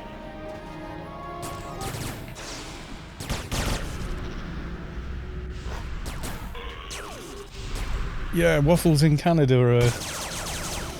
yeah, you see in the UK you get bird's eye potato waffles, waffly versatile. Horrible advert. And they're like fries for Americans, because you call chips fries, don't you? And you call crisps chips. It's so bloody confusing. You know, like we're talking about the same thing, but we give it different names. Yeah, waffles in the UK are like a potato snack thing. That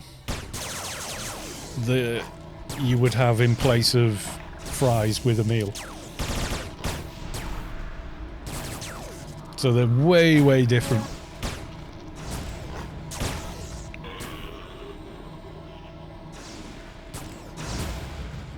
Fried with egg batter. Hello, fellow Canuck. Are you from Canuckistan? Yes, we're on the Mindbreaker. That's because the UK are weird and drive on the wrong side of the road. We drive on the correct side of the road, thank you. Us, Japan, Australia, New Zealand. Like, Americans think the metric system's like weird. And it's like, no. Most of the world uses metric. I can work in either. I'm fine. I don't care.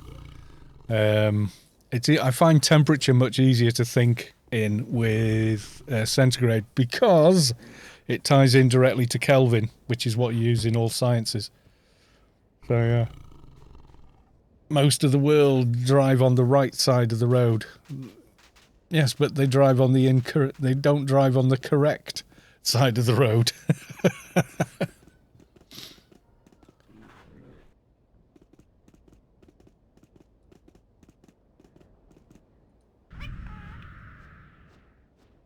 I can drive on either side of the road as well. It just doesn't bother me at all. I know... yeah, I need to get coal lizard skin and salamander something in it. Get those running back, I think, is going to be the simplest way of doing it. Or pate style hash brown. Oh, yeah.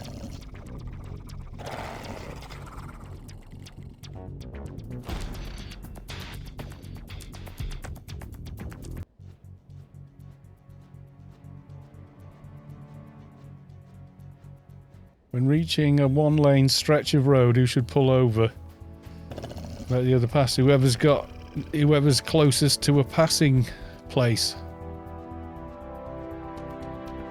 Now, if that happens in the UK and you're on a little country lane, then, and you know there was a passing place like 100 yards behind you, you'll go point behind yourself and start backing up. Well, the UK uses both systems. Yeah, and they go, oh, the oppression of the of the metric system. You do know you're using the imperial system named after the British Empire, right? You know this, right? It does make me laugh. Like, you know where this actually comes from, right?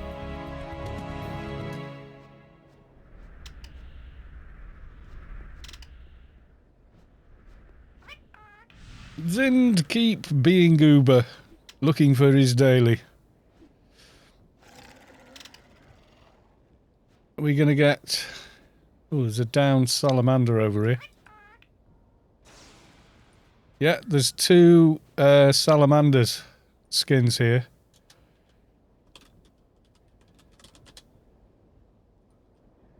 10 seconds. 2 on him as well, that's handy.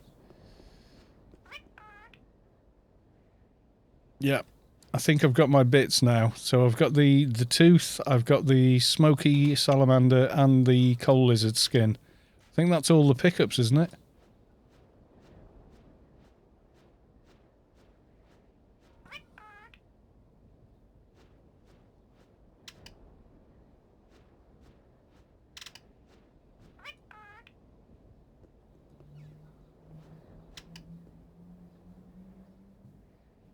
Yeah, the salamander I found had like 10 seconds left.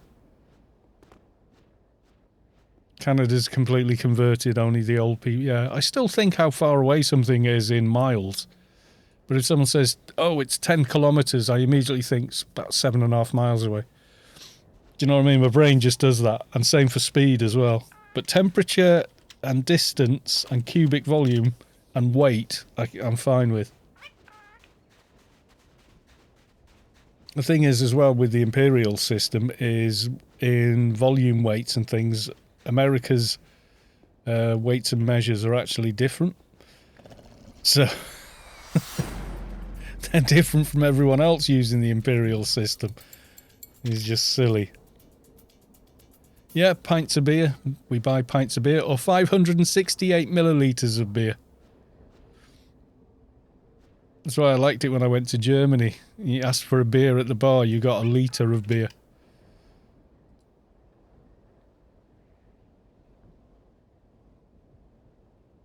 Something with a little more girth for the dragons.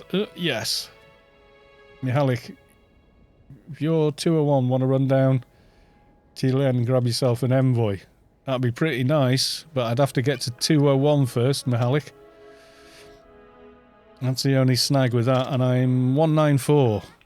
And yes, I have a reflex.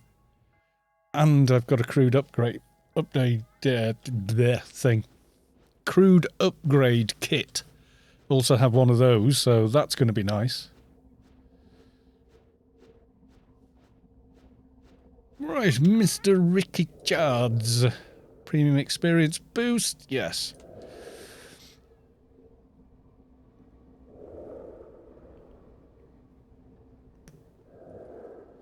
What is it this time? We're hunting the Shimmerers earlier. I'm ready.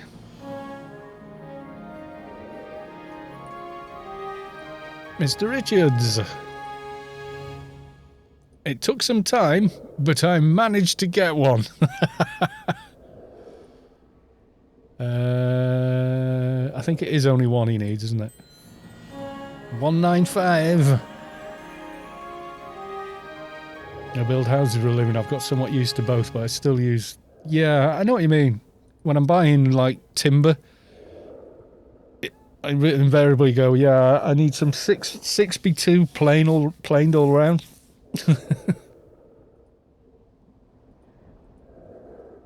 And let's hand in again.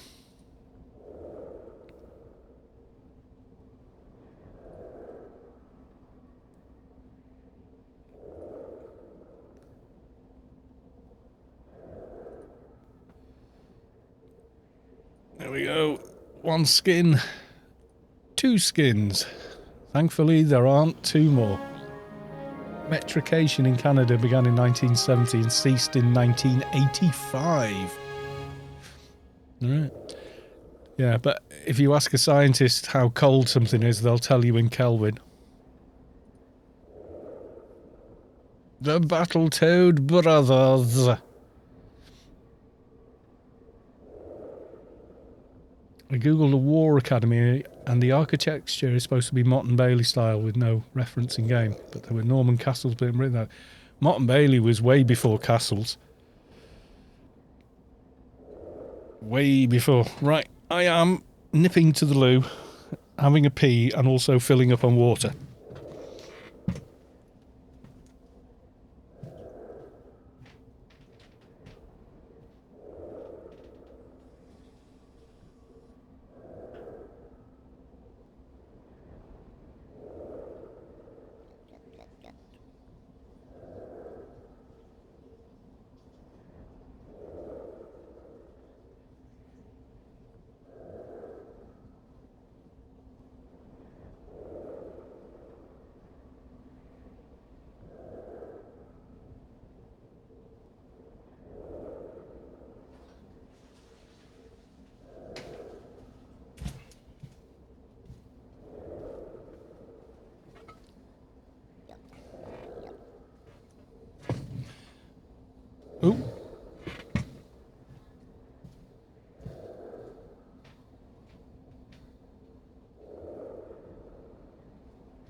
Right, I are back. Envy to Chaos. Pretty easy stats, but it's got a better crit, hasn't it? I'm 1.2, it's fast. Even boosts multi-range. 2000 is actually more attainable than the reflex, which is 2001. And when you upgrade, it goes up again, I think. Redeemed hydrate for 100, thank you very much. The War Academy, yeah. If you go to West Athen, come out the gate, fly north, you'll get there.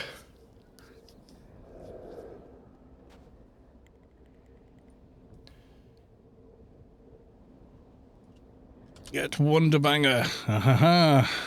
Wonderbanger. Invite to team. And Savix Doc. Invite to team.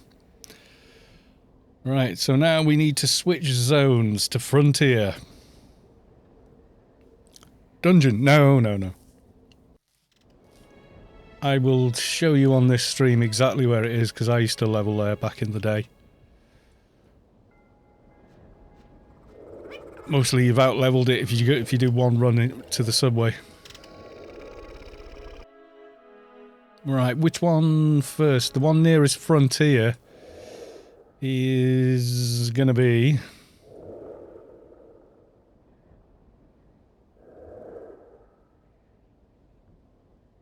I forget now.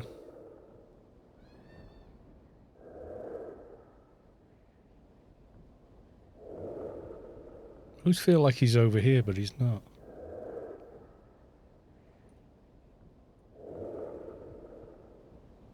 And Razor's Lair, you actually have to...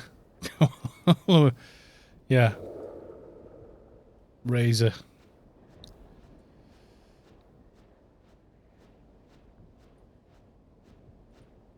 To get to him, the path is this way.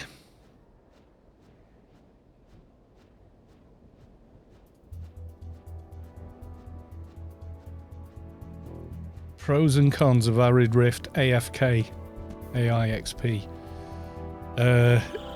Alien XP needs rollable dailies, the same as Inferno missions. That would fix Alien XP instantly. Make the LE mission reward the same as a daily, and it would be full of people doing it all tons of times. If it paid out the same XP as like an Alien daily does, then that would fix the problem. Pretty much instantly. No one would mind it. Because it'd be the same as grinding Inferno missions. But that doesn't exist in the game, so you're left with this gap where you can get to 220 really, really quickly. You can't do the same with... oh, he's not... what's the timer on him? Check the other guy. I'll go and check Zark then. Is it 2 hours? Oh, damn it. Not necessarily.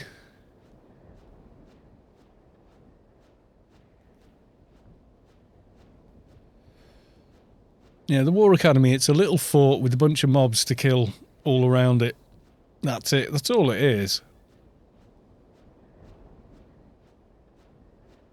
And there's loads of mythos around it about the art of war and stuff like that. I'll whiz over and check the other dude. I should be alright for meeping out if he's not there. Or even if he is there. Go hide somewhere. But AFK in Arid is kind of a problem.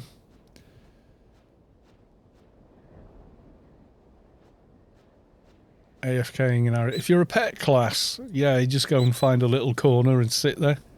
You can't lose Alien XP either, so if you save there, it's fine. You just put your pets on guard and sit on top of where mobs spawn, and they will just keep killing the mobs.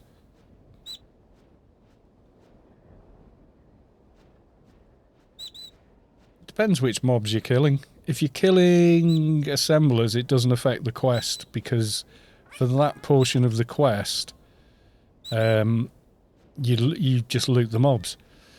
So it doesn't really change anything. If you're killing collectors, it can, because that part of the quest involves kill X number of mobs and items spawns in your inventory.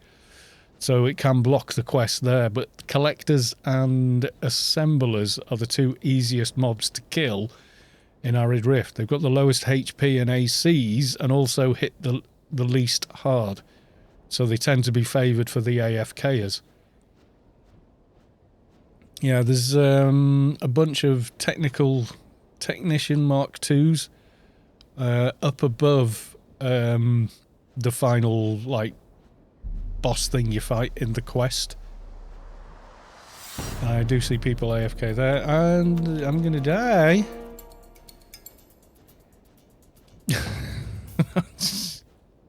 More bloody hecklers all the way up the ramp. This is the ramp where you need the assist. You got hecklers everywhere. Don't die! Hard not to. Right, let's have a quick look. Yep, he's definitely dead.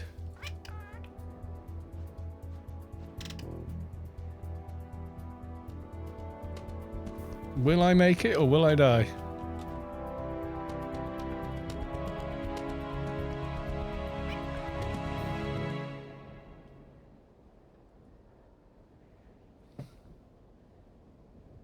Could do another Inferno mission then, maybe.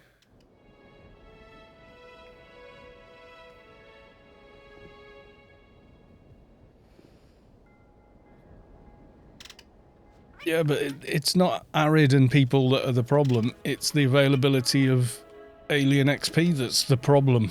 I've always said this about it. If people had another way of getting alien... Like, suppose they put, you know, here, right? I can go... I can turn around, I can talk to this guy, work my way through a mission and get a daily reward at the end of it, plus all the XP for killing the mobs. Now, if they gave us that for aliens, so make those LE missions you can roll in the alien playfield, make them have a daily reward at the end, and people would flood them.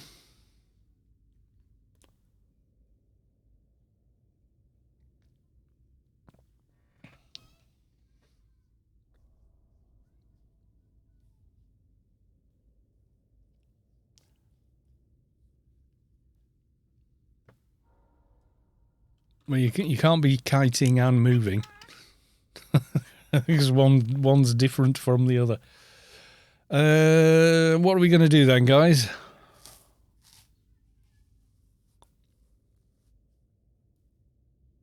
Five or six of the members are AFK, yeah, but they've paid someone to stay active and do the killing for them.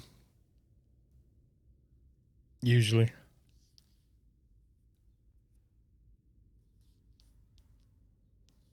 It also saved the server roller rat when they spawn an AI event and they almost crash the server. Yeah, that's the server itself. It's never been really designed to handle it, to be honest.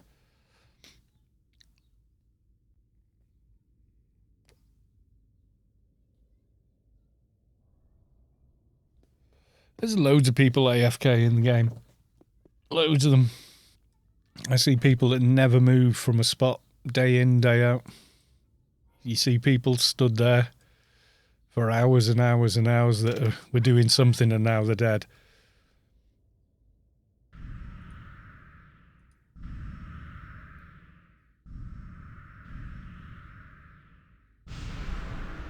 So have you returning on your fixor?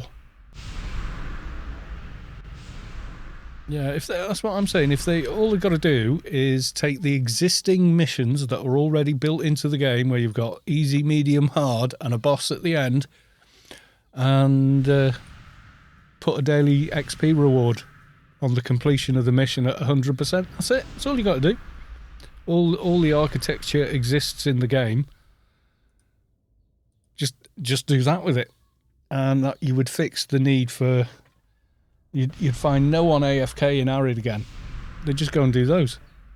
Okay, you're going to get the odd people that, you know, do what they do with missions now, which is all sit at the beginning and one guy runs through doing the whole thing, but they're not interfering with anyone then. Because they're instanced.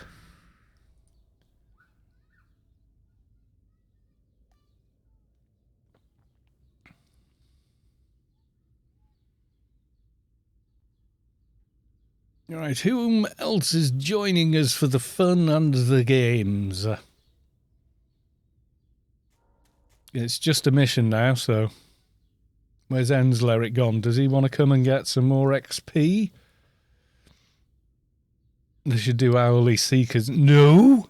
It wouldn't solve it for little people like me running around at 2:05 trying to do the quest for the year and like, okay, one more of the kamikaze droid things while I'm in this. But oh my god, seekers!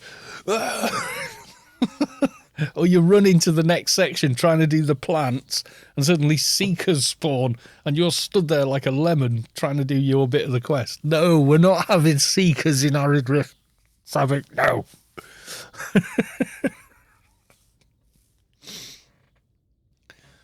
I mean, it would be funny, but no. Of course we'll have you, Zinzig. Where are you? Let's have a look. Zindkeep. Invite to a team.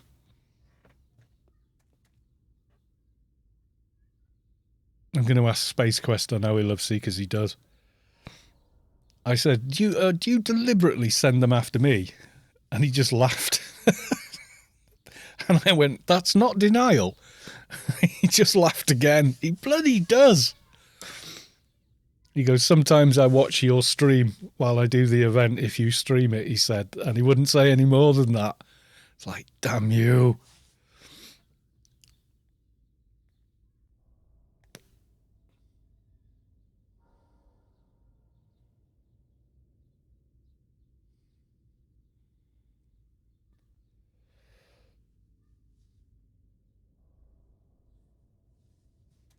$214. It's a shame. Need to get you to 215 and get your DB nanos up and running. And then you become amazingly tanky. Owly, not all the time. Nobody gives Savik summon seekers ability ever. Be lots of corpses everywhere. Game staff need... Yeah, they're not staff though, Arcs. They're volunteers, so... They used to be sort of like an in-between kind of thing, whereby becoming an Arc and doing a lot of stuff with Arc, like greeting and helping, and you would get your account for free because you were kind of working for Funcom. So essentially, you'd be doing hundreds of hours a month for the subscription cost, which isn't really a payment. You know, no one works for $14 a month, do they? You know, so...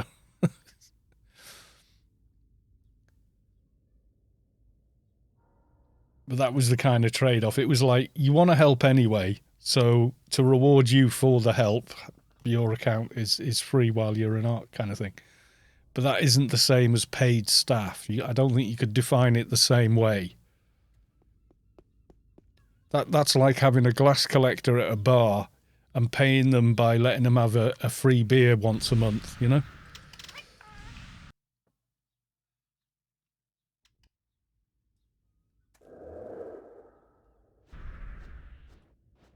You got them and just need to level, yeah. To get you to 215. That's when the fun starts. Because then you can stick on the nano deck, upload Watch Ward, upload the big hot, upload the big Death Aura, and all the other shinies. There's one that leeches HP from the mobs and gives it to you. Loads of good nanos from the DB quest for, well, virtually every class. They're all really good.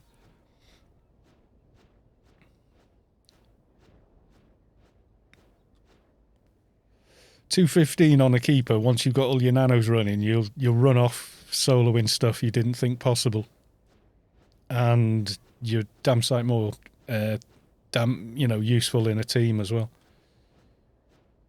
Just ding 214. Yeah, it'll take a while. 214 to 215 with all the XP bonuses and stuff. Which reminds me, fresh can.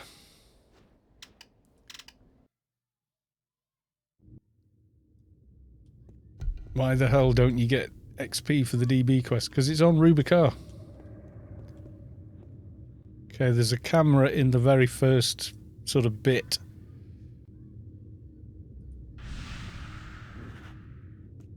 And I'm not going to touch it. Would be nice to get XP for it, though.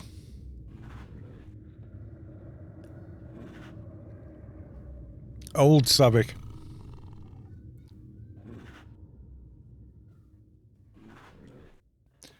We will update you.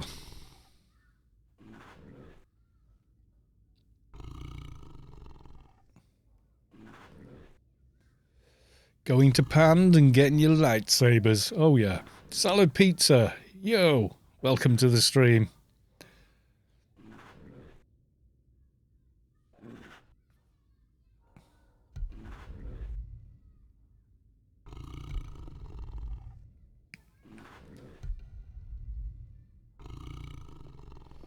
Just move the NPCs in. No! The Dust Brigade are based on Rubicar. It's fine the way it is. You know, 195. Did I spend IP? No.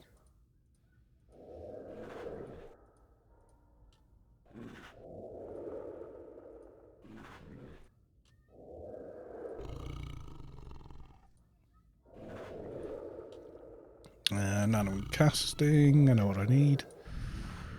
Bigger nanos later. Run speed. Combat and healing. Yep. Is cheap, yo.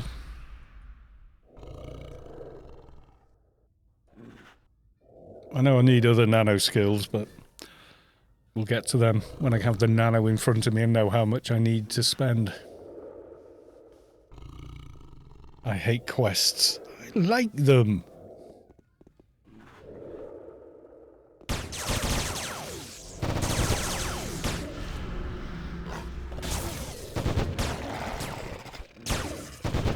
I quite like quests. I think quests are fun.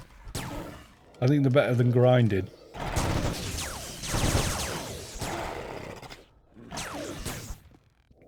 And apart from the Battletoads, that was really quick.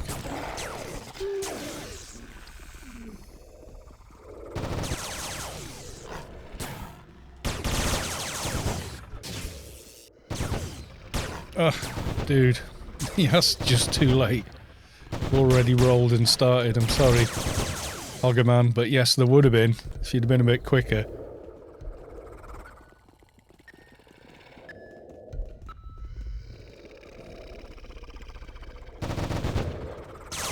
We might do another one, so hang on and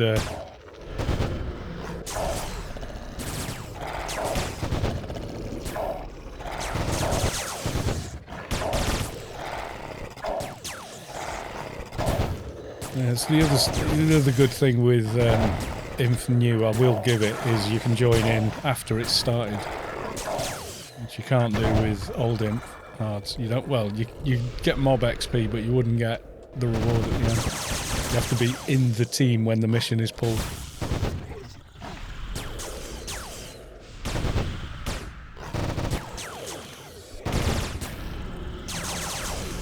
Doing the same thing.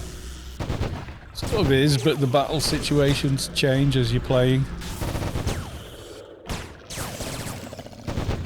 So rather than just running around the same space, the space is changing. The lighting's changing. There's map choices to make as you move. You know, there's just a little bit more to think about and do, that's all. Which is why I prefer them. Also, you practice things that are necessary to learn, like pulling and healing and calming and...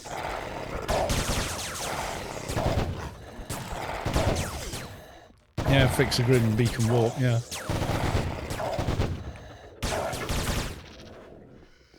Yeah, with the old Inferno missions, which are with more damage, are faster than the new missions, because the new missions are on rails, so the mobs will only spawn at the speed they're going to spawn at. And there's no player control over that. Whereas with these, if you've got, say, a full team of 220 NTs going kaboom, kaboom, kaboom, you're going to get through the mission hella fast because of that.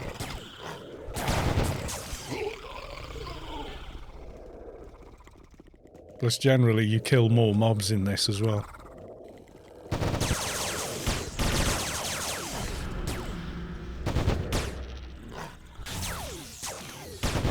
Also, if anyone needs to nip off for a pee or, you know, relog, you can do that. You can stop and carry on, whereas in the new Inferno missions, you can't do that. Not effectively, because, like I say, it's on rails, so the mobs just appear and attack.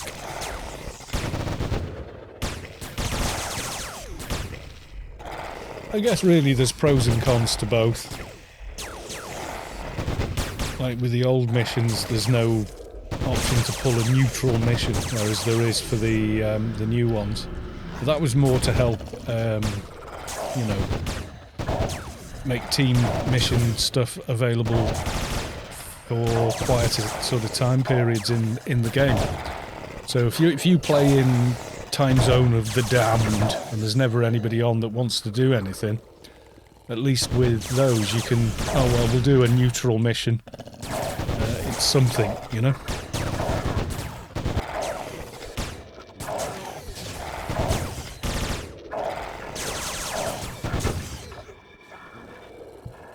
Oh yes, I need to remember to put the other XP ring back on. And remember to replace it before I leave the mission and try running across Inferno. Only to remember that I didn't, and I'm now on fire.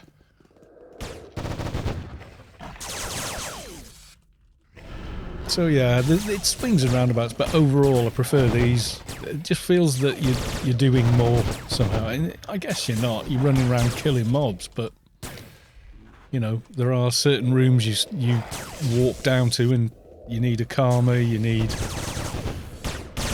you know, mob control, etc. So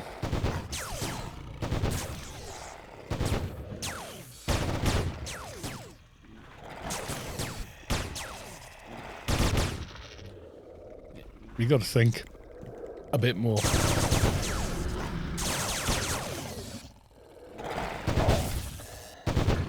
There's more nostalgia in this. That's true.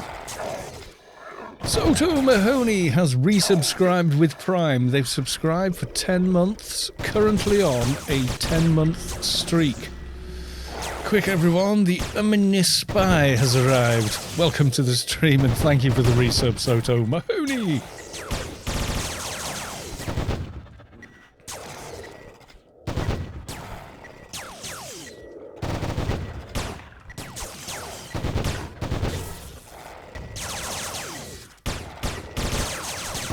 XP is also order of magnitude better. Is it?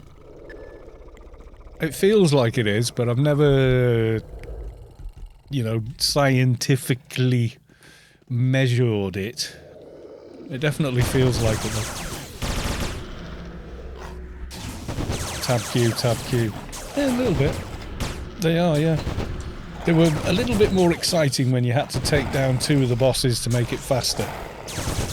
But then we did one and we were waiting ages and ages for one of the... We're like, well, we should have had the such and such wave boss, and like nothing spawned for like 5 minutes, and we were like, something's not right. And then we found one of the mobs was completely stuck in a wall and we couldn't get them out. We had to go drop it and get a new mission. Because the mission script couldn't continue. Because the boss was stuck in a wall. So everything just ground to a halt. It was really weird. That was the first week that they came out, and we were just like, "Ooh, something new. Let's try it," you know. Excuse me.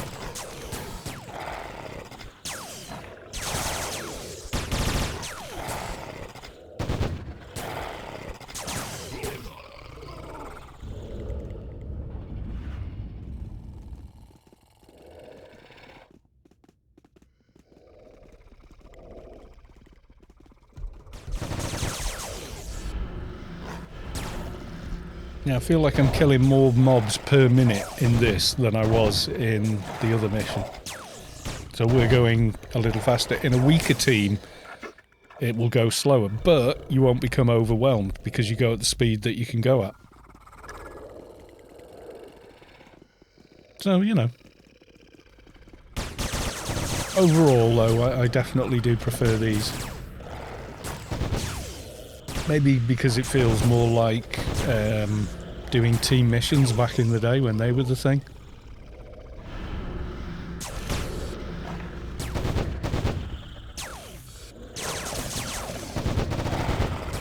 God, those were the days. Hang around Tier Westgate. Well, the sign for Tier Westgate, or Southgate? Is it the sign for Southgate? But there was like little buildings and stuff. It's more or less, if you use the Rubicar recall beacon, it more or less puts you there now. You wish team missions were still a thing.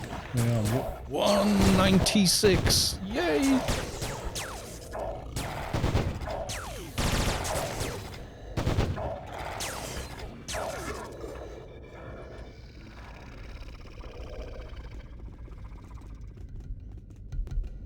Now you just blitz them for items. Yeah, usually. Unless you're froob, and then you're still going to do a few.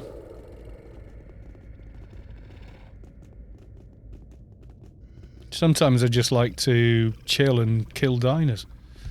Daft as that may sound, but even then I can find that entertaining at times. Depends what kind of vibe you're in, you know?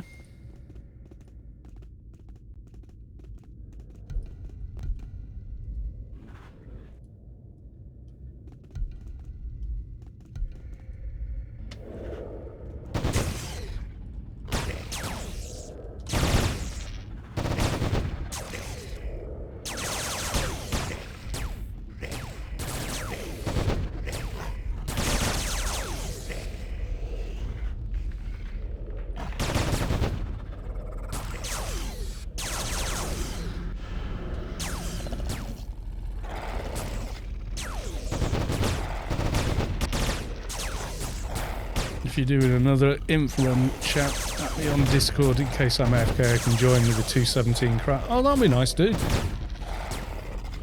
We may well do. We've got 2 hours till the Battletoads are done. At least. So they might have to be another day.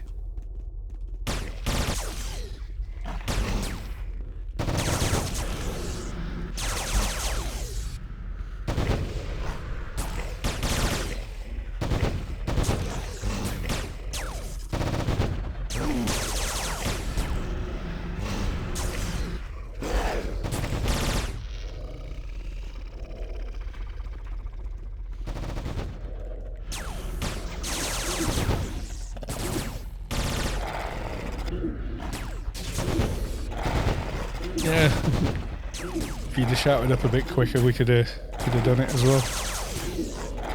Get some XP on a crap for you. Crap's always great in teams. Always, always, just like the dogs.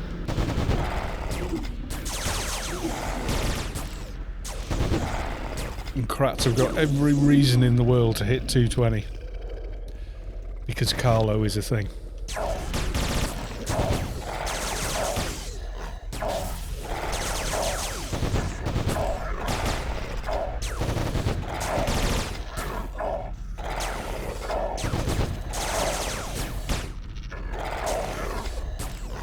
Buff your other pet higher, but Carlo's so dependable, and if he dies, he's like, boomf, he's back. That's what I like about him.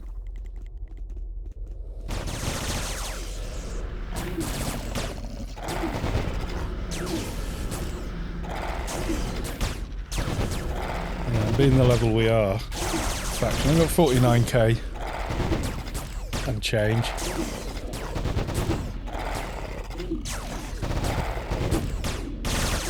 You can only cast Carlo once every 30 minutes. No, it's not that long. I mean, there is a timer, but it's not that long. Same with the other pet, Carlita. The amount of times I've recast her in Sector 7 on fatty boars trying to farm pistols, my god. I used to start with like main pet ready, shell in inventory. I'd constantly be redoing the pets because they kept dropping. They weren't that good.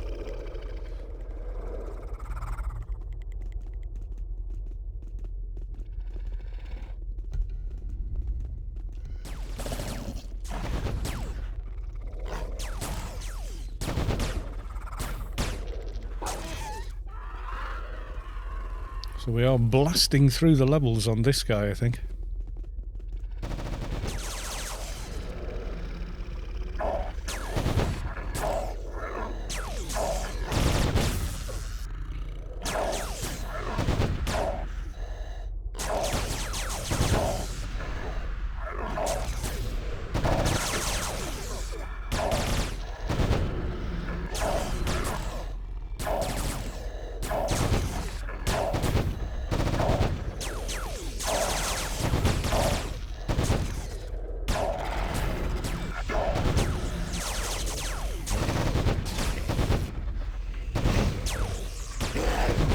It's green to me now. Woohoo! High B.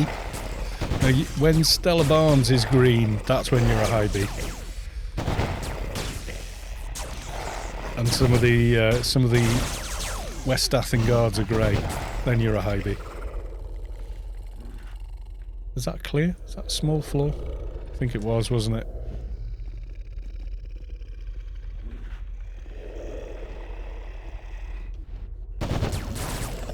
Remembering things like when you zone down, get straight off the teleport button, just in case someone needs to get out of there quick. This does happen, occasionally. Mistakes were made and things go wrong.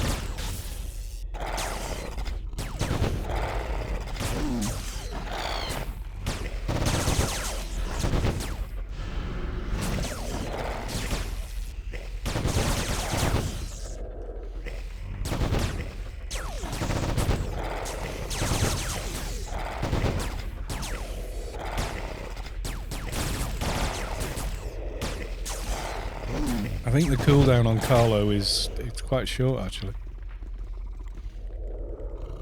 I'd have to literally log my crap to check. Off the top of my head, I do not know.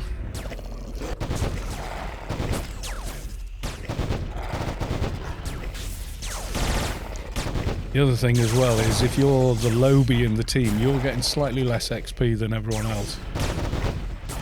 Just by the way the game meters out XP.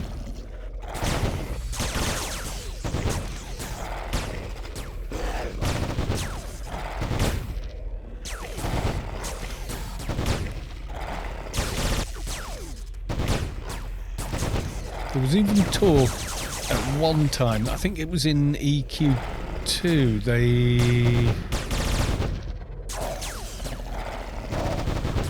what's that?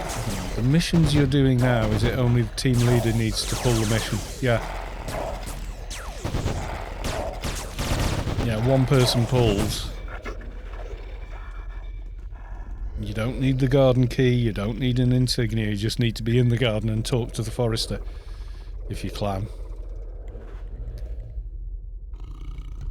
I think they're going to leave spaghetti for last, Sav. But you have to be in the team when the mission is pulled, otherwise you don't get the mission. Even if you join the team afterwards and someone goes update team, you get a message saying you needed to be in the team when it was pulled. Why they did it that way I don't know, but that's the way it works. Yeah, they had a mentoring thing in EQ2, and there was a lot of talk about whether they could implement that in Anarchy. Nothing ever came of it.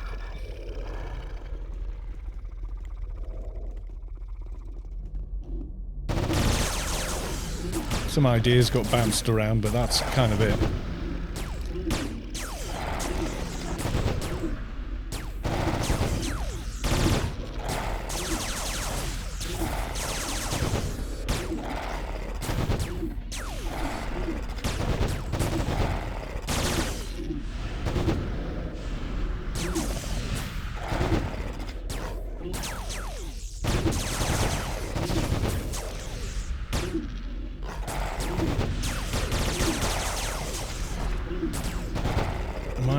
Or at one moment you're the team leader, you have to go to... No, it's never been the case. That's never been the case. I don't know where that comes from. But no, it's not the case. No, it never was. No, people believed that. Because what would happen is the Forester was quite buggy, and he still is. So sometimes you talk to him and you're trying to get the mission, and he'll suddenly defocus on you. So you have to run away from him until he disappears off your minimap. So he's no longer in targetable range. Then run back and talk to him. And what would happen is he would bug as soon as people walked into the garden. And you'd have 5 or 6 people all trying to talk to him at the same time. And coincidentally, the person with the garden key who just entered the garden would do it now. But yeah, you don't need the key. You don't need well, you can't be on me, but you don't need faction or anything to pull, as far as I know. As long as you're clan, it will let you pull the mission. I don't remember that. I remember one day we were all out arguing over heckler spots, and the next day we were doing these. And pretty much everyone was happy. Enz Lyric, welcome back to the stream. We have missed you. Yes, we have. Anonymously Shameless has subscribed. Tier 1, they've resubbed for 4 months. Thank you very much for the resub. They may not even be here if that's a Prime sub. It just auto-renew in the middle of the stream. Does happen. But thank you if you see the VOD later.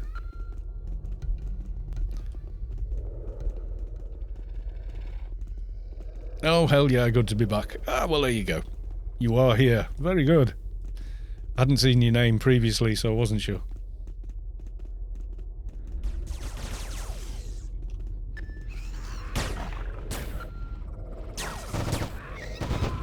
Oops, wrong one. I've been lurking while getting... People do, don't they? This is it.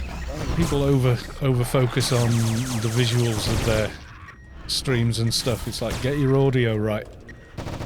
Same with YouTube, same with any sort of thing. I mean, I can remember when movies were like cinema and then yonks before they came out to blockbusters or whatever. There was a lot more, let's say, illicit movies available, and they'd turn up on CDs and things, and they'd have like camcorder audio in a theatre, so it was awful, and it really made it unwatchable. And more people would watch something with good audio and a terrible picture than they would the other way around, and that is still holds true today. But it probably held true long before that. But bad audio is, you can't ignore it. You can ignore poorer picture quality though. Not so steady hands, or they're sat like way over to one side of the theatre, so the viewing angle is completely balked. Yeah, they were in the cheap seat or very unlucky seat, you know. I remember one guy I did computer fairs with towards the end of the 90s, and he was dead into, you know, ripping movies and stuff. I never got involved, you know. Sometimes I'd grab one, just what the hey, you know. But I never distributed them or anything.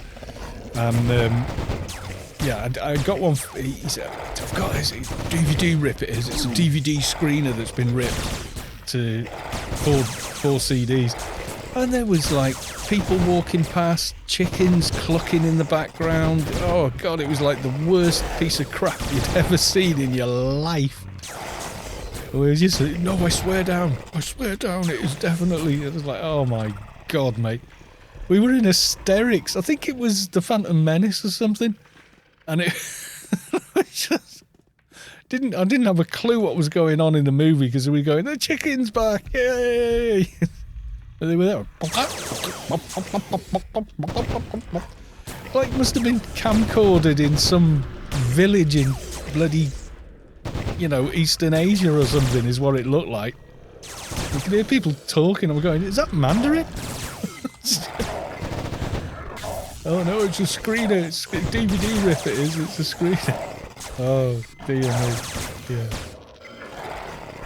I mean, he gave it me for nothing, so I wasn't complaining, but we never got to see the end of it. And in the end, it was like, oh, well, you know, it'll be in the cinema in a month. We'll go and watch it there. You know. And then yawn through most of the first 45 minutes of it.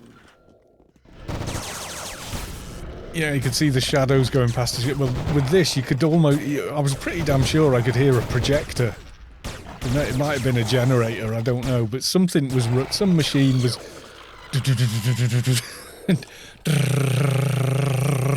in the background, and... It's like old MacDonald's farm, it was. It was nuts. Brendan CSW has followed. Thank you very much for the follow. Yeah, I just thought it was hilarious. Thankfully, I have quite a well-developed sense of humour, or I would have been annoyed. We ribbed him for weeks about it. DVD screener, is it, mate? Is it a No, this one really is a good one. This is a DVD. I've watched it. It's a DVD screener. And we're all going... Anyone fancy KFC afterward? Just to really rib him about it.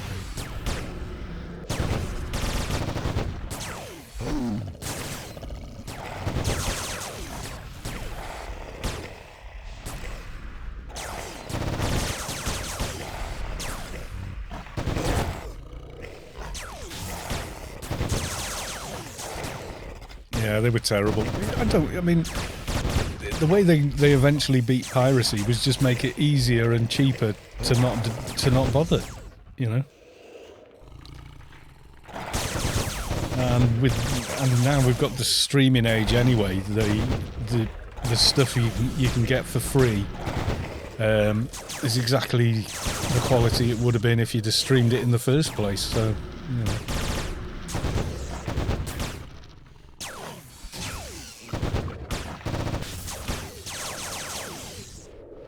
There's like, occasionally there's TV shows you can't get in the UK, even though you're paying for Netflix or something like that, you know?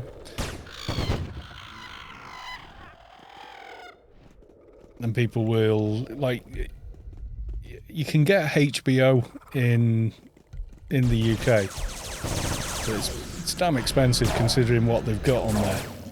And I don't trust HBO anyway. They cancelled Firefox, so screw them, you know. Firefly, not Firefox. So they definitely know how to get it wrong. I think at one time...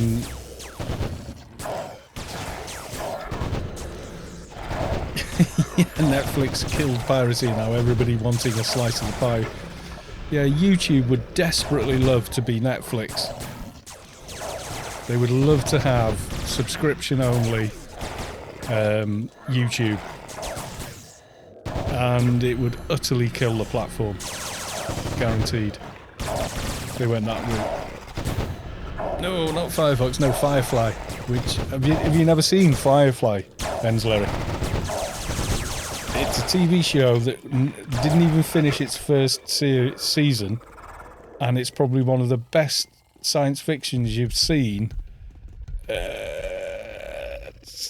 this century, easily. Watch it. You'll watch 2 episodes and go, oh my god, why did they cancel this? Yeah, I used to like that. We used to go, oh, there's nothing on telly, shall we get a video? And you'd go, and you'd be like a little adventure, looking around the shelves, and then you go, have you seen this one? Are these any good? First I heard about it was in Big Bang Theory. Oh yeah, it was dead by then, and they refer to it in a flashback in the Big Bang Theory, like how it was when he moves into Sheldon's apartment, and that he's drawing up the roommate agreement. Tuesdays is always going to be for the Firefly, because obviously that show's going to run for years. Yeah, I've watched all of Big Bang Theory, every episode. Well, all the episodes you get in the UK, anyway.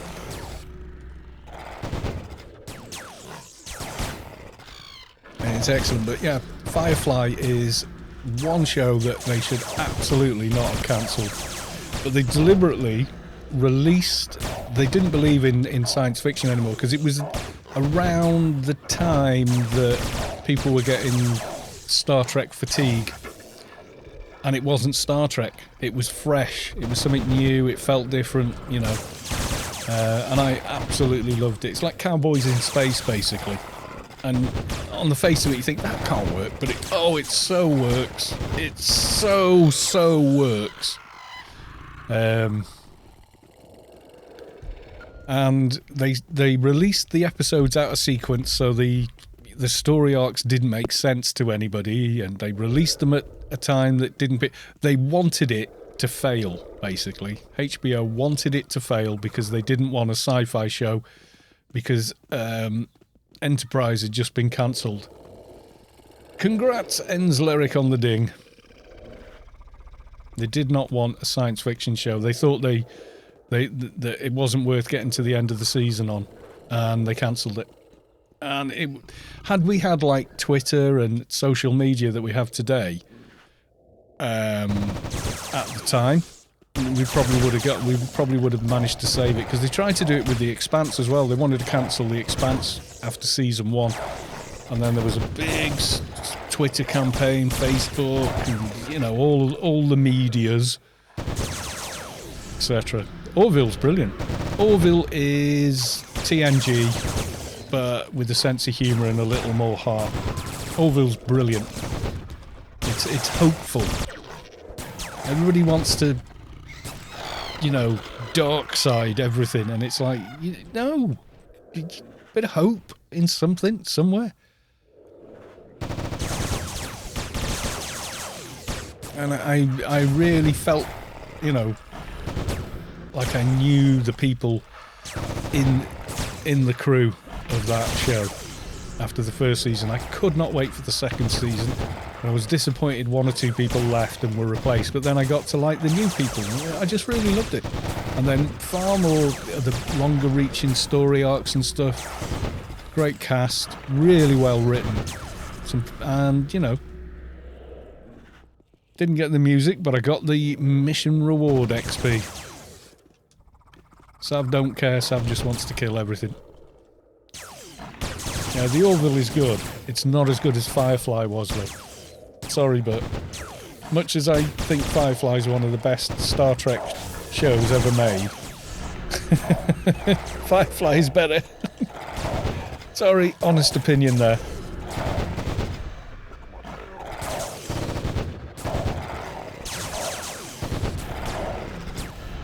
But yeah, the Orville is like the best Star Trek that isn't Star Trek that's ever been made. Oh yeah, Star Trek's good. I'm not anti-Star Trek. Discovery first season is a little bit wobbly. Second season, a lot better. Third season, really good.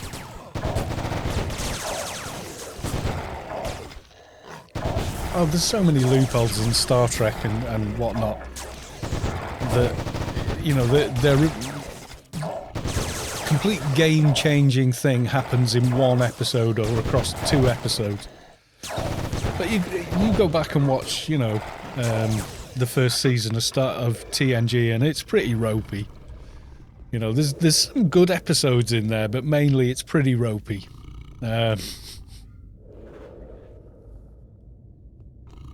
What? You feel the core of your being shift as the source makes room for a divine presence. Savick has reached enlightenment on her fixer. Research all the things, Savick. Research all the things.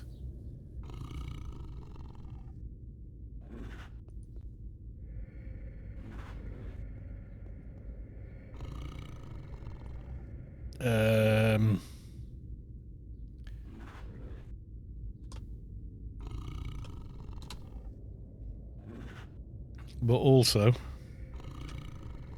give me 2 seconds. We're going to do another one.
You go for the rest of the stream, Sav.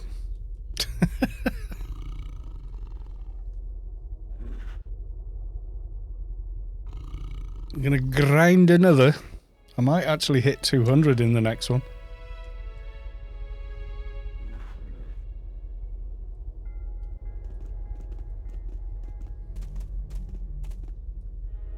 Hogger man, room for me in the next one. Yes, if you're quick. Are you on LFT? I think Enzleric wanted to come. Ah, Enzleric did ask first, I think. He did, yeah. He asked first because he missed the start of this one. So I'm going to invite Enzleric. Maybe grab you on the next one. Sav might want to give up on XP now. She's just hit 220. I don't know. That'll give us another spot.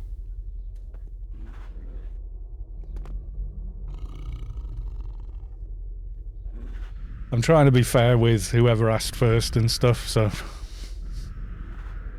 it's hard. Scroll down in your in-game chat. Oh, right, okay. You can have my spot. Oh, it's booble bath time for Savick. Where she goes for the booble bath. Right, Hoggerman, you're on who? Kex. I'm going to use... That's how I would pronounce that. I'm going to be told, no! It doesn't sound like that.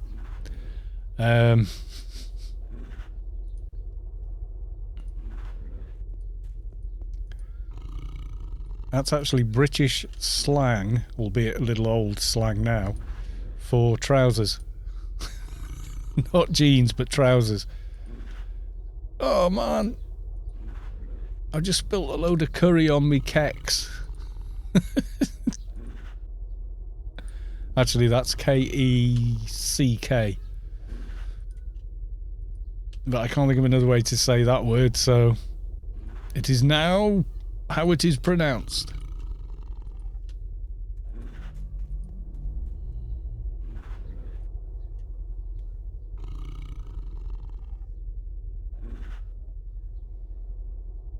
Didn't this game shut down years ago? No. Never went anywhere. And also,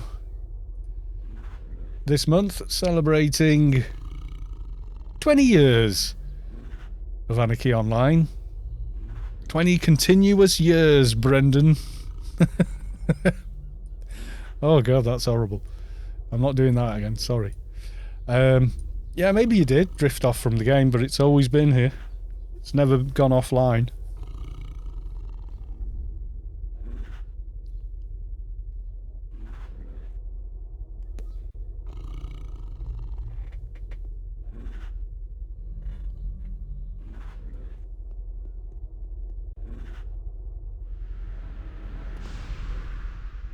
Okay, there's almost biscuits in Swedish. Oh, right.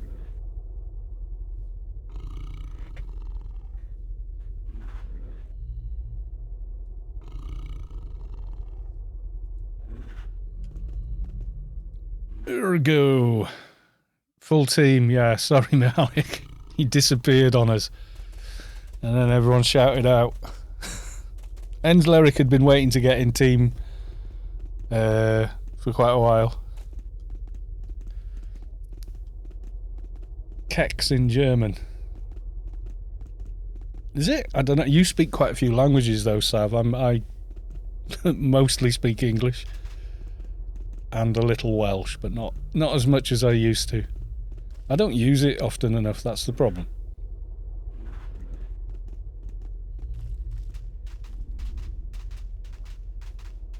Kicks and oh my god.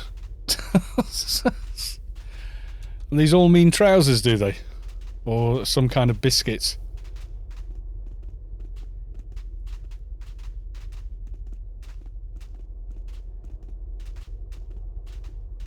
Cookies. Oh, right.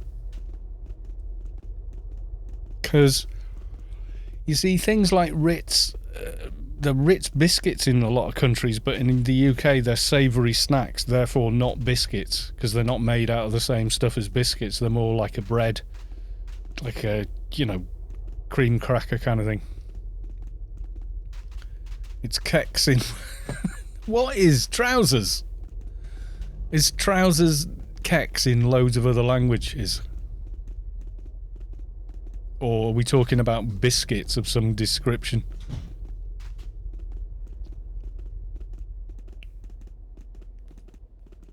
Okay, chat has just completely gone off on mad tangent at this moment in time.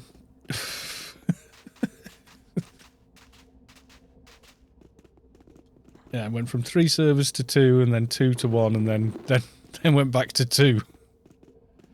No, it wasn't. The 2019 server, it was a lot of fun for the first 6 months, and then, well... Then it sort of got... Yeah. Right, I'm grabbing water again.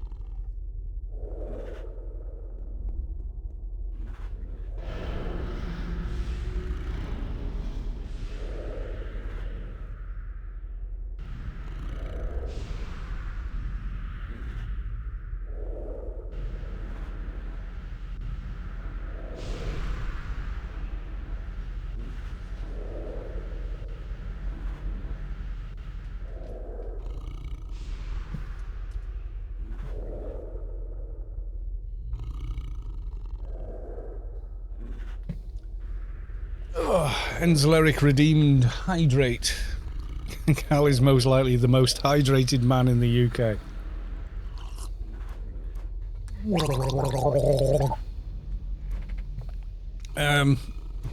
I'm the most hydrated man in this house. About the whole UK. You should drink a couple of litres of water a day though, as well as whatever else you may drink. Apparently keks is biscuits in a bunch of languages. Oh, there you go.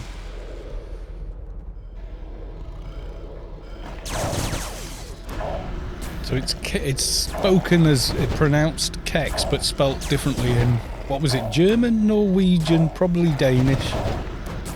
We've lost Savick, so I can't check on this now.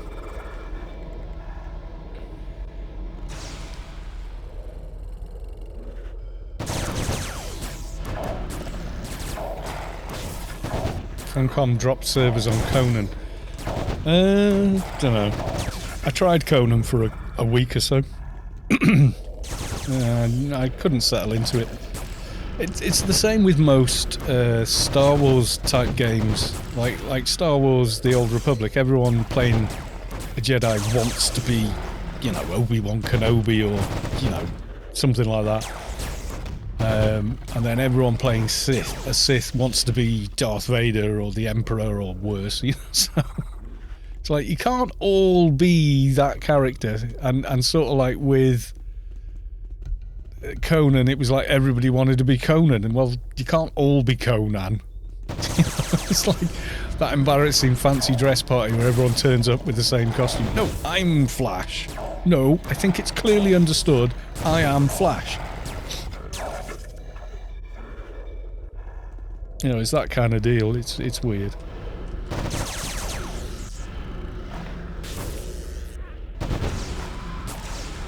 I would imagine they reduced servers. I mean, Funcom got real lucky with the latest Conan game. It picked up a huge amount of media coverage because they put a schlong slider in it, apparently, you know. Like, that really changes how the game works. But yeah, that was in it, and like every like media outlet on the internet had to do a story on the fact that it had that in it. So the game got massive publicity for free, which really helped it. And it wasn't negative publicity either, it was kind of positive publicity.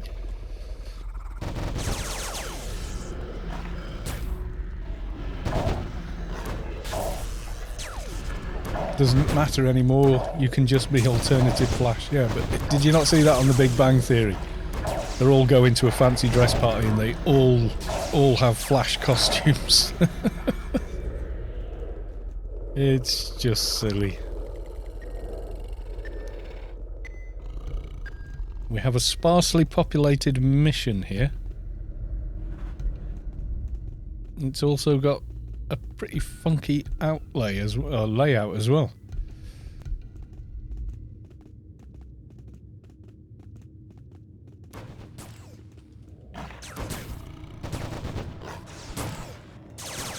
Yeah, there's all the alternate ones.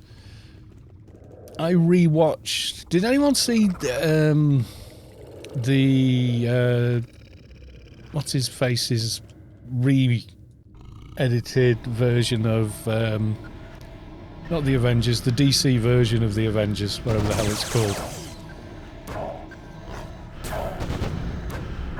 Justice League or something. The full like 3.5 hour, 4 hour version. That's a good movie. The way they cut the Snyder cut, well worth it. In fact, if you haven't seen Justice League because you heard it was crap, the cut of the movie that hit theatres was crap. If you watch the Snyder cut first and then see what they did to it, you'd be like, but you can't leave that out because it explains this and that this guy's capable of that and that this means ruined it. But see, DC owned by Sony. Sony are greedy and they want it now. Like they did The Mummy, right? And they'd already planned out a dark universe where they were going to have the Mummy, Wolfman, the old Hammer House of Horror crap, but like dark and, you know, all the rest of it. But I'll say this for Snyder, he laughs at himself doing it. He came on, I think it was the Colbert Show, and did a skit on himself where they show how they used 10 tons of CGI to put Stephen Colbert behind the same desk you've been watching him on for years, and then change the lighting and make it moody and dark. And, you know, he's happy to laugh at himself, which generally makes me lean more in favour of someone if they've got a sense of humour. Like, they take what they do seriously, but they don't take themselves personally too seriously. But yeah, the Snyder Cut is really, really good. It's a decent film in that format. Imagine cutting the Lord of the Rings trilogy movies. I know they cut a lot from the books. Bombadil! And all, you know, there's loads of bits missing that they couldn't fit into 3 movies. Can you imagine them fitting all of those 3 movies into a single hour and 30-minute movie?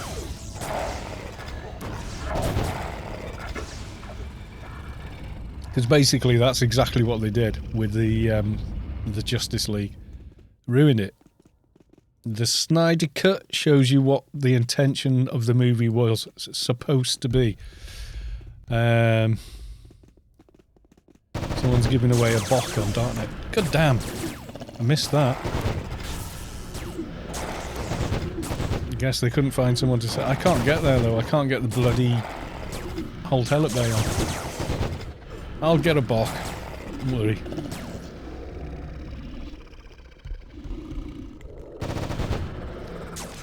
Well, Bock is, unless you're going to PvP and you want the Beast Armour Awakened full set, it's not best in slot anymore.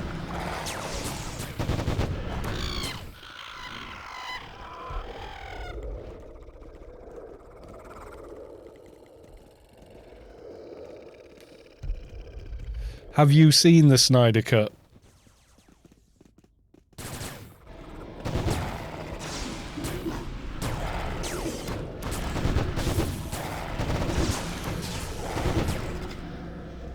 Do you know why they only want movies to be max 2 hours long?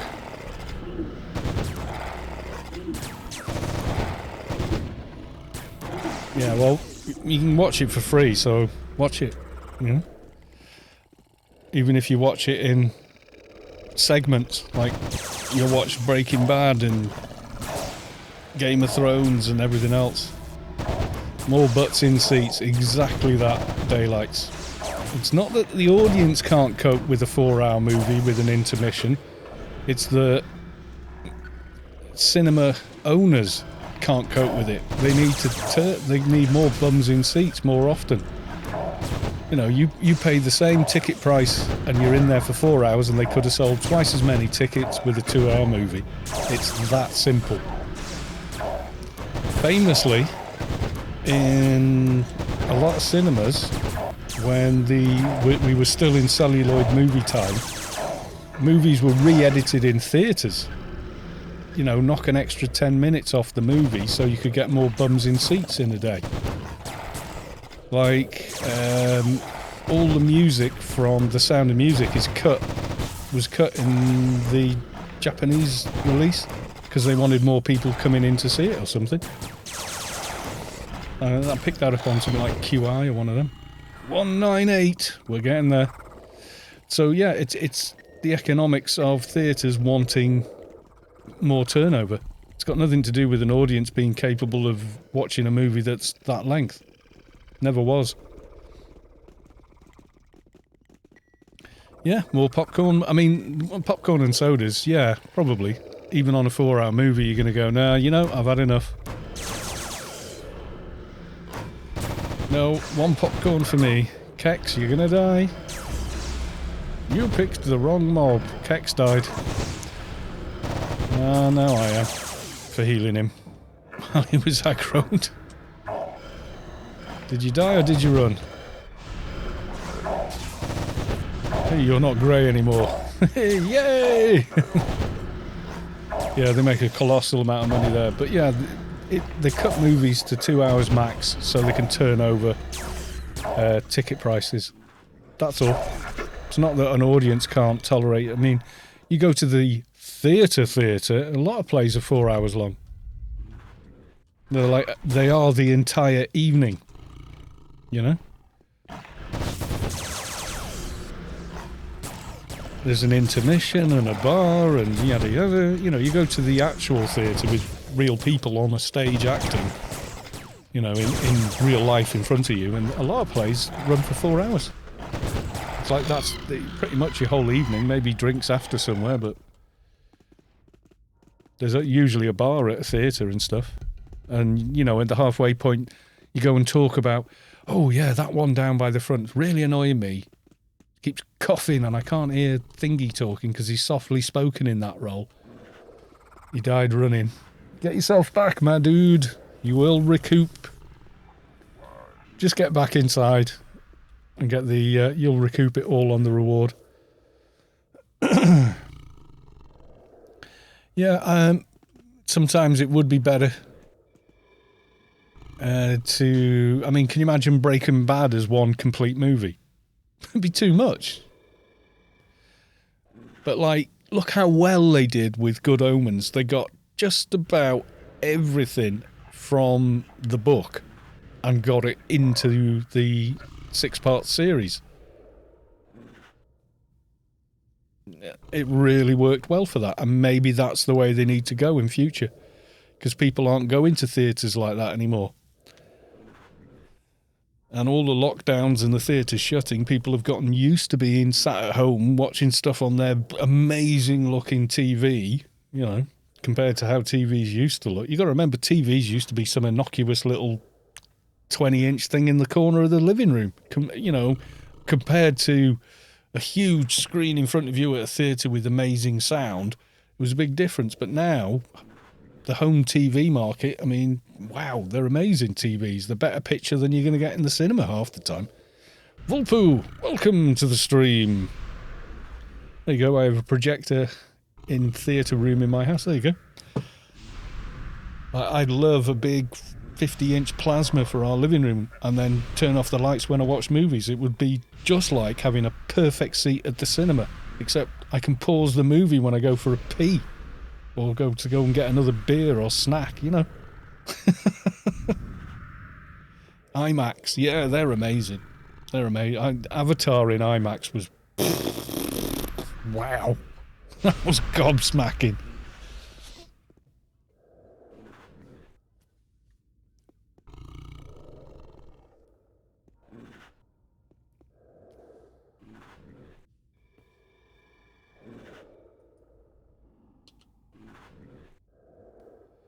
Mihalik, I have to pop out. Good luck, guys. Hope to see you all soon. I hope to see you soon as well. You probably, unless you're back in within the hour, you may miss this Toon Digging 200, but you'll catch it on the VOD.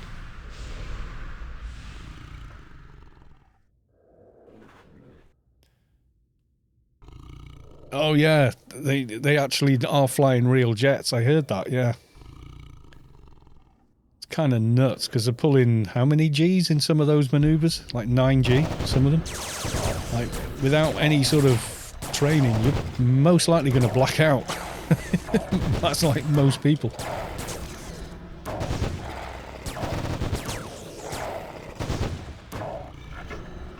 Most Blu-ray players will play a Blu-ray, play a DVD.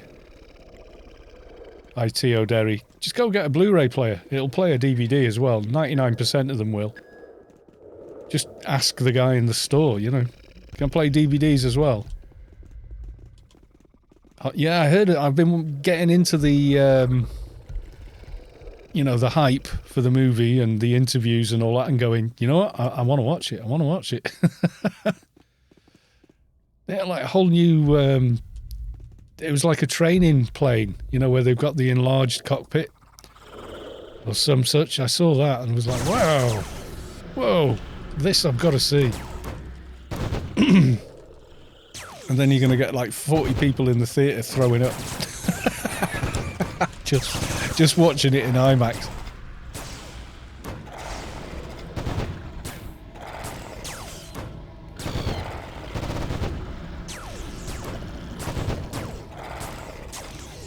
Zinzig, we've gone down. Are you lost?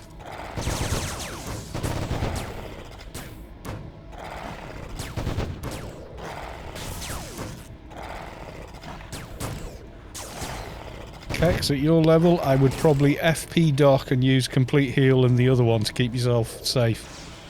And UBT on the mobs, rather than anything else.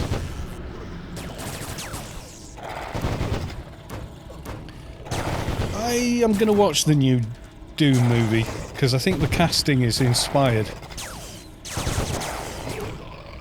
Blu-ray players you can buy in a Walmart or somewhere for like $20, and they'll play any region, and they'll play DVDs. The cheap crap ones are usually better than the expensive name brand stuff. Yeah, get yourself one, man.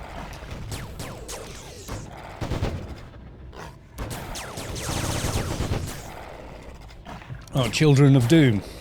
Well, they did the TV series, didn't they? But it didn't work because Paul Moadib is 14 years old at the beginning of the first book, which is only really an introduction into the universe of Doom. But the guy they cast as to be Paul Atreides in the new movie, I watched him in another movie called King, and I was like gobsmacked by this kid. I mean, truly, like, whoa.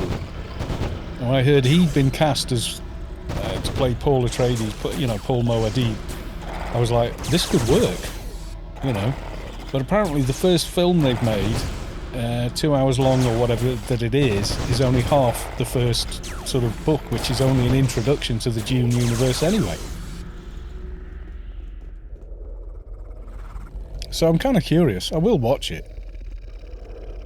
You know, it's science fiction, my dude. If it's on, I'm watching it.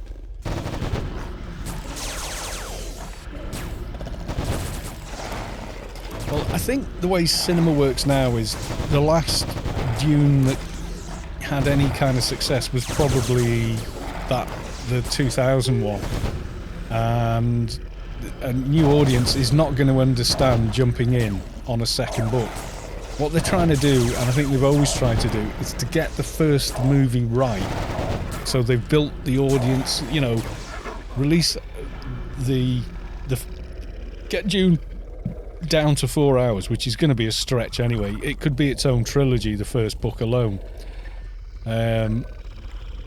Or use movie budget and all the rest of it, you know, and do a Game of Thrones on it.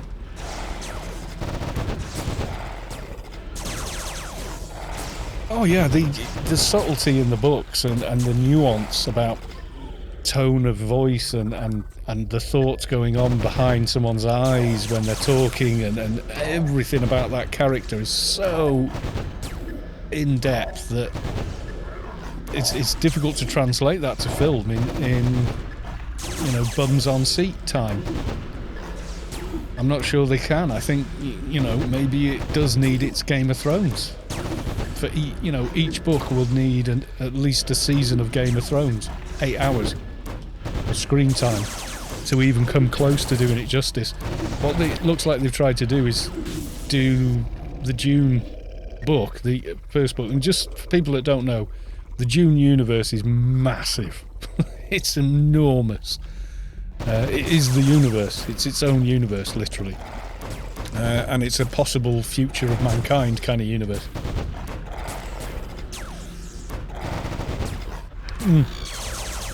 Yeah, well, you learn more about who Paul truly is when we get to the second book. You know, that's more who Paul Atreides actually was, is kind of revealed in the second book.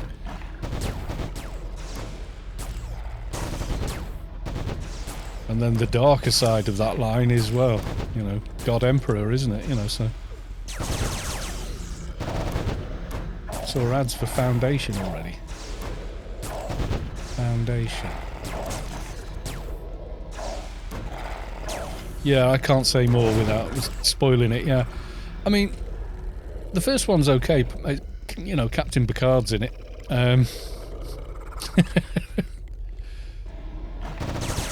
It's okay. It gives you an idea of what the Dune universe might look like, but it's not the what I read in the book, no.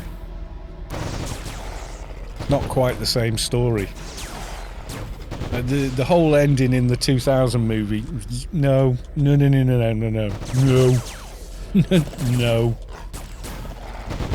There's a lot was cut from that movie as well, including the yeah, I can't say. If I say, it spoils the movie and the story, so yeah. But yeah, a thing with a young sandworm is cut from the 2000 movie even, you know, for runtime.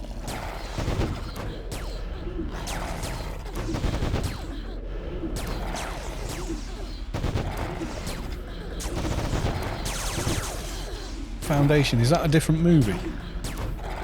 Or what are we talking about now?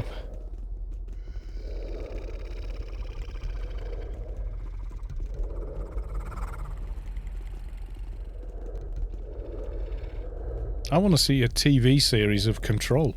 I played that game and it wasn't perfect. It had its problems, but I liked it. Asimov. Oh, that Foundation. Right. I don't know. Some things only really work in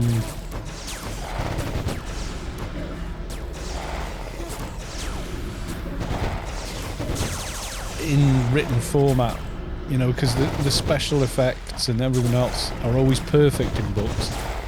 You have to remember that. And that's if you're like a keen book reader, where once you start getting into a story in a book, you're not reading anymore, you're just living the story. It's all happening inside your mind's eye.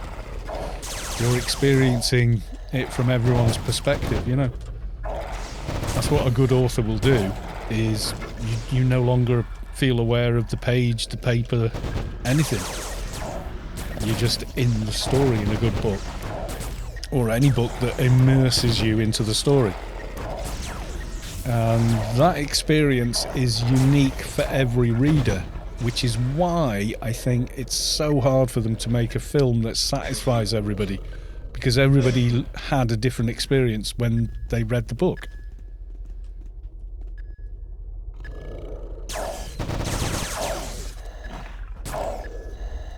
You know, there's certain things we agree on, and we agree that certain things are a truth, but we all experience the universe uniquely. That's the trick of it. And when you get something like a film, that's still true, but to a much lesser degree, because so much more is supplied rather than inferred and left for you to interpret. Do you know what I mean? I mean, you can have something described to you in a book, and two people would draw two completely different images of what was described to them. And that's just how human brains are. Possibly all brains, we don't know.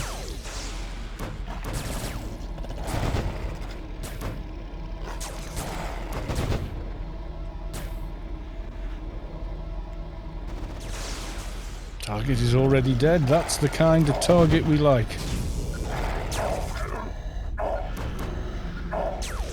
So Foundation is, well, Google Asimov Foundation. There you go. Me trying to explain it.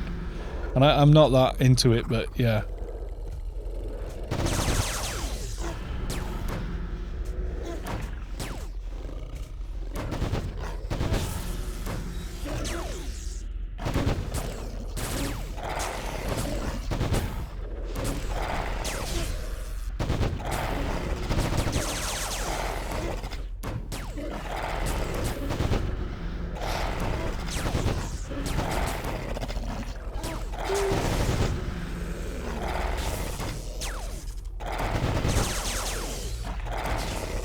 Me slamming the hotkey for full auto because it just seems like it's not happening.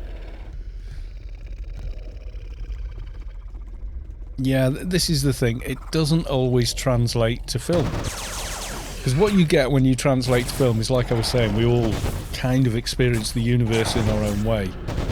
Is that you have to experience it as the writer experienced the story, as the director experiences the story based on what he's previously read, or usually just what's in the script, and then the studio and producer all have their input, and that morphs it again. So yeah, whereas when an author puts pen to paper, so to speak, it's their view of how they see something, or how they want a character to see it.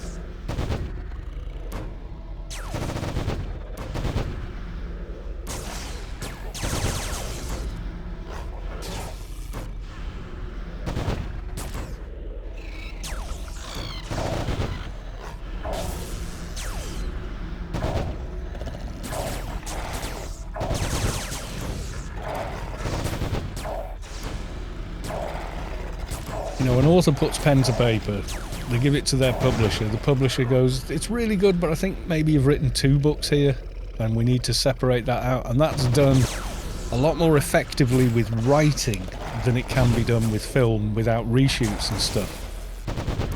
So, you know. And usually when an author's written 2 stories, they're usually happening at the same time in the same book.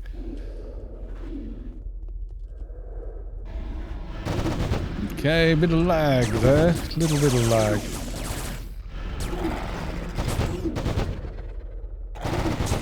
Not enough pew-pew. Yeah.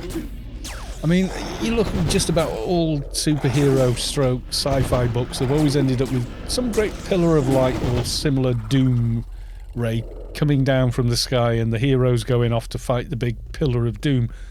And I think the first time we saw that big pillar of doom was Independence Day, when they literally fly up into the big pillar of doom and blow it up.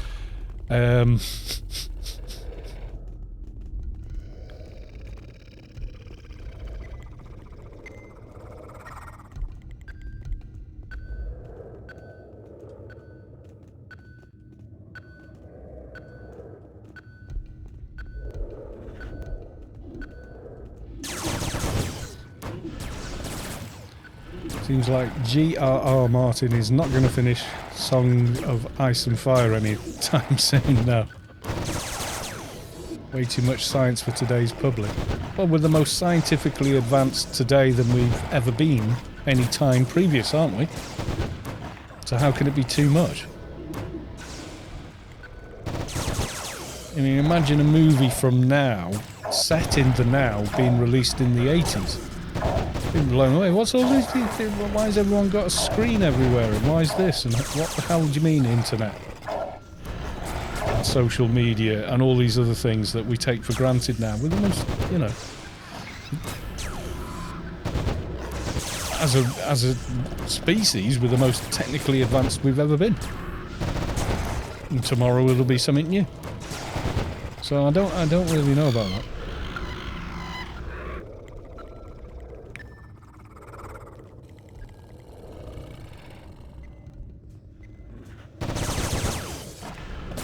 Got an ad coming in.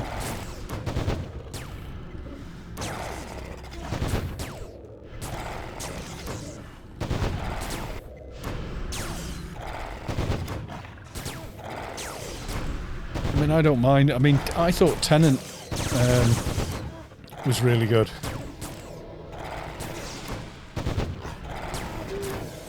But a lot of people said, oh, too hard to think about. It's like, well, it's only, you know, not really. Think about the Foundation series, about the subject, and about the last 16 months, and you get the answer. Yeah, kind of.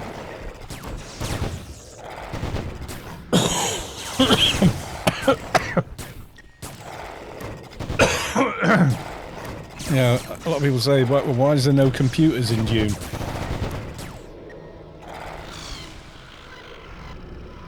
That's Carl, one more 200. No, 199. We are not there yet.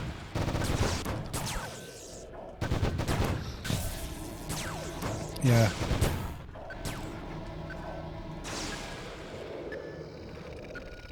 Might not do it in this mission now. I've only just hit 199. We're close. Very close. We'll get at least half a level from the mission reward. But I'm getting too tired to do, you know, like another one. Which would definitely do it, but...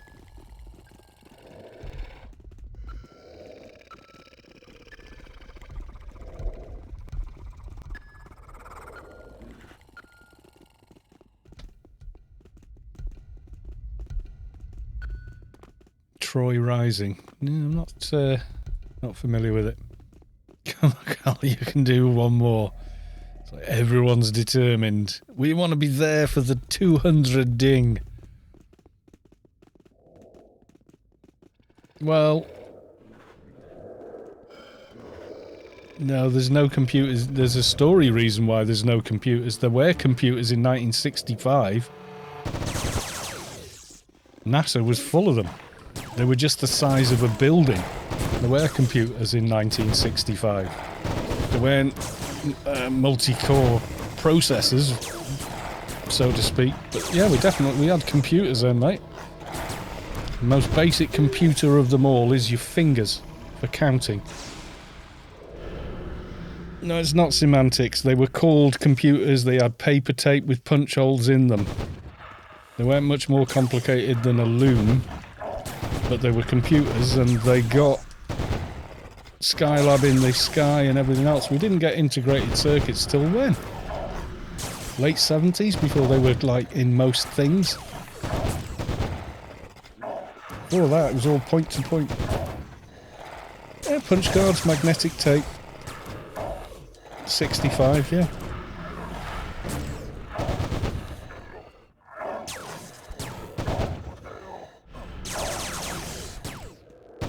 Enigma was a computer. An abacus is a computer. You counting on your fingers is a computer. The reason they're not in Dune is because of what happened previous to the Dune book. But it is sort of explained in the Dune book as well.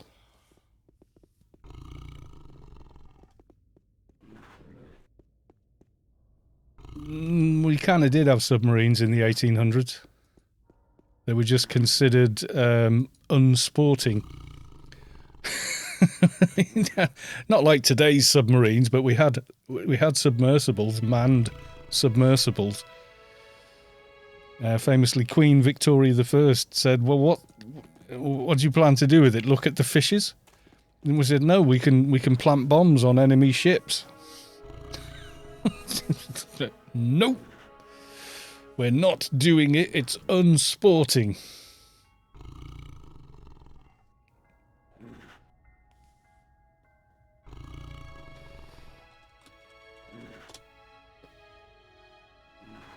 Soon got round to doing it, though.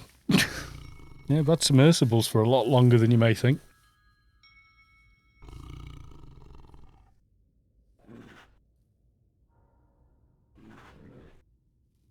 Foundation was written before the positronic robots are walking computers. Yeah.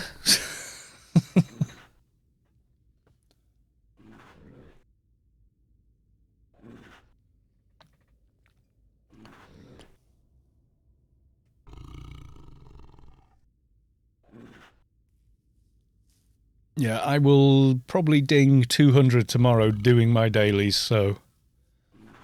Or, if Zark and Razor are up, that might do it. If we want to go check that.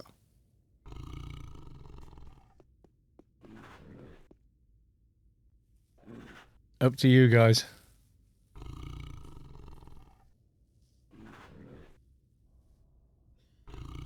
Yeah, well, that's what science fiction does. It takes the very simple basics of science and then expands on what they potentially could become.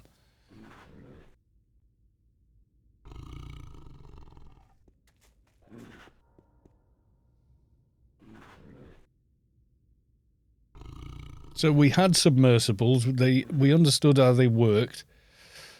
You know, so in the same way, like the rocket ships of Buck Rogers series, etc., are only an expansion on the old V2 rockets and stuff. They're all pre-space age.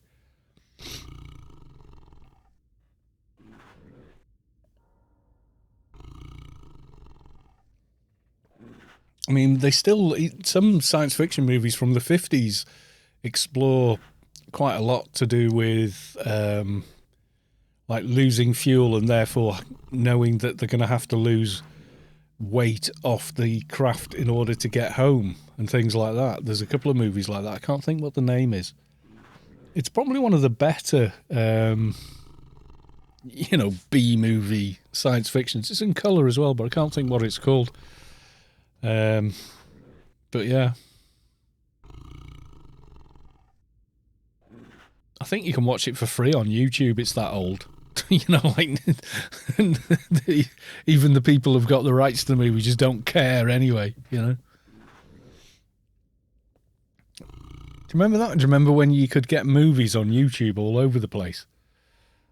There used to be loads of them. And then YouTube were like, or moreover, Google bought it and went, we're going to get our asses sued here.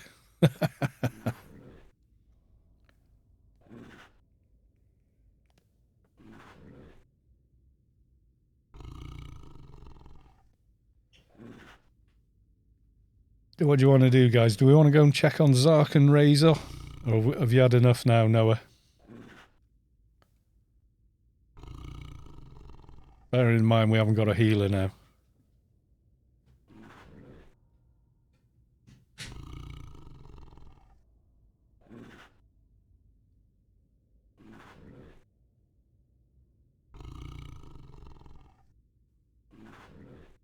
Yeah, I'll check on the one without all the hecklers on the ramp. Actually, before I do. Okay, I'm just gonna make sure. Oh yeah, paid ads and all the rest of it, yeah. And oh, I never had my XP ring on for that mission. I still had my protection ring on. Zindkeep looted Doja Inferno. Crats. Yeah, I had bookmarks of old playlists of loads of old science fiction stuff that used to be on YouTube. It was quite good fun watching it as well. And they definitely ran ads on them.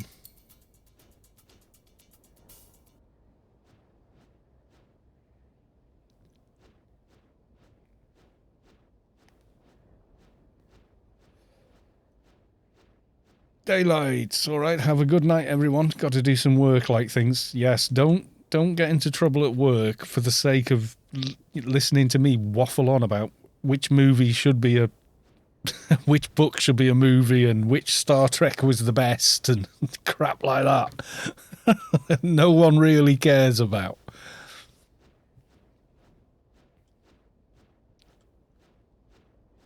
Anyway, take care, dude. Nice to see you again.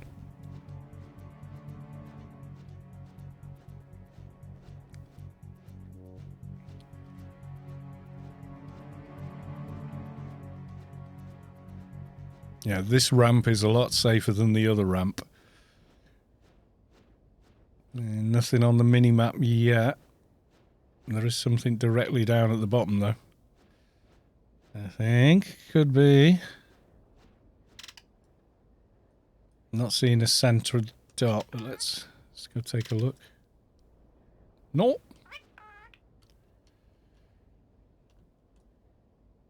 Just those.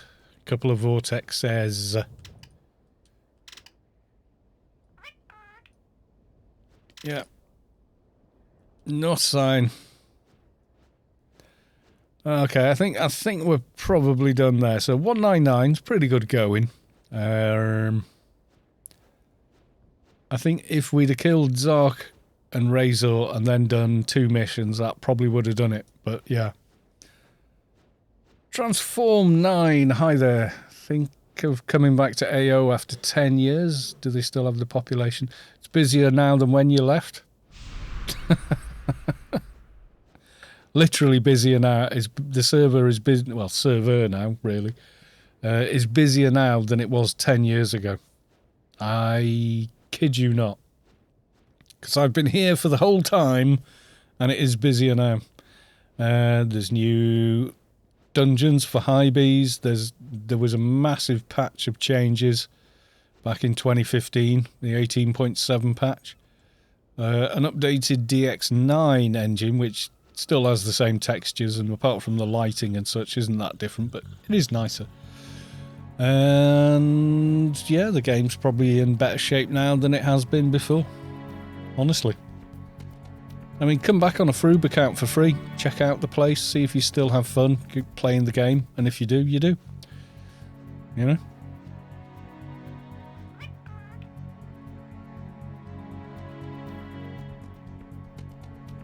Oh yeah, I mean, I started playing the game, I was 32. I was still a young man, you know? And then 20 years happened, and now I'm an old grey bugger. You know, so yeah. But a lot of the people that are still playing, you still see fresh faces now and again. New people come along, can't believe how complex and interesting the game actually is. You know, but yeah. No, and the 2019 server is pretty much... it's a handful of diehards on it, and that's about it, is my honest thing. And good luck to them, you know. But it is paid-only server, whereas the main server is anybody, free accounts, paid, etc. So, yeah. I thought I might be the oldest player. I don't know. I'm 52. I was born in 1969, before we landed on the moon. And probably... I know 2 other players who are older than me, so... Are you... No, I'm on the main server. 2019 was pretty busy for 6 months. And then people just stopped playing on it, really. Because Funcom were going, well, it's only going to run for a year. And at that point, people were like, do I really want to grind, get all the... You know, all the work on that toon done, only for them to shut the server down and not give me the option of a character transfer? And the answer's no. And then after that, they decided they were going to keep the server open. So they kind of shot themselves in the foot with that, unfortunately. But yeah. So it is what it is, I'm afraid. But yeah, 2019's busy. Who was asking earlier about the War Academy and where the hell it was? I will show you. Yeah, just fuck off. Have the strangest way I've ever known of running or organising anything. But, hey, is what it is. Right, I will show you where the War Academy is. Yeah, the main server. I mean, you could avoid any financial cost to yourself by downloading the game, installing, and then playing on the main server for free for a couple of weeks and see if you still like the game, you know. You probably will, though. And you'll remember more if you start on a Lobby character again. Splug! My God. Is that the actual Splugworth? Splugorth. That's an old Stormer if it is. One and only. My God. Right. Does Sabik have it marked? He should do. No. A lot of people think this is the War Academy. It's not. It's outside the West Athens zone. Oh God, yeah. Invisible wall.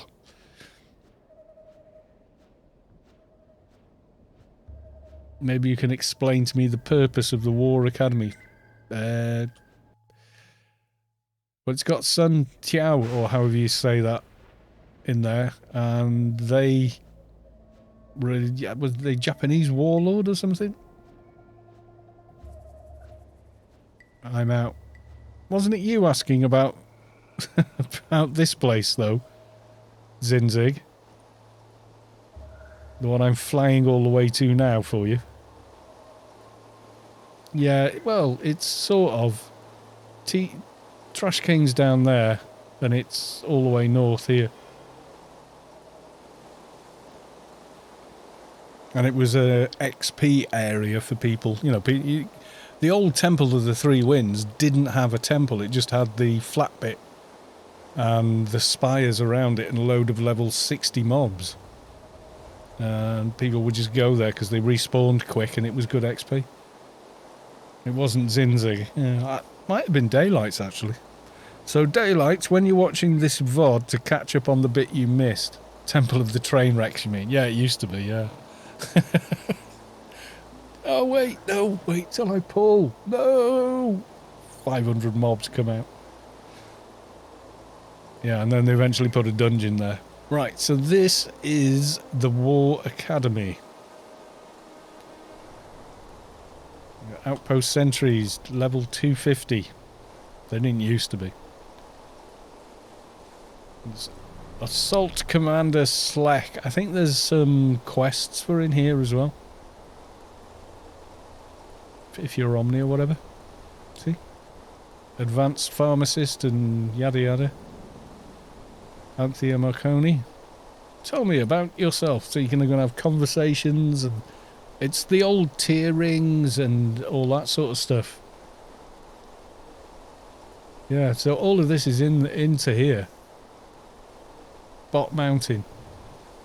Bot Mountain over by there is... Well, we can get there very quickly, I'll show you. I used to come here and there was like a bunch of mobs around the War Academy, so I used to just go kill them. Yeah, the Bot Mountain. Was that before the Trash King quests were introduced? They still had a load of mechanoids there, I know that. Used to go farming them, and then Live Metal or whatever he's called from over there would just show up and go, ha ha, instant team wipe. Oh, I think I just crashed. Yes, I think I did. New engine for the win. Not to worry. We'll get straight back on.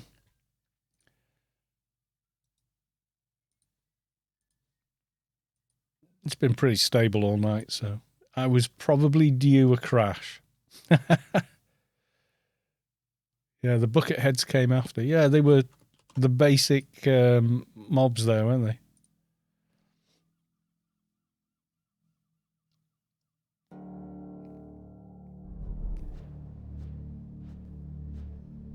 No, it's the same new engine, inverted commas. Yeah, the same beta engine.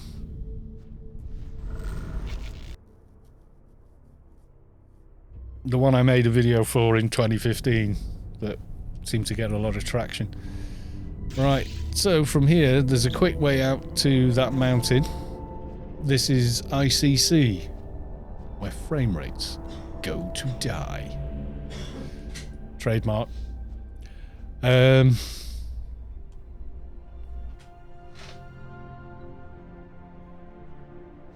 My frames, yeah. So this is the old Temple of the Three Winds. This doorway didn't used to be here. This did. This bit used to be here. And then these NPCs here, like level 60 stuff, these were all here. The shuttle and all that. None of that was here. None of this was here. It was just these big statues here. And then all these mobs around here.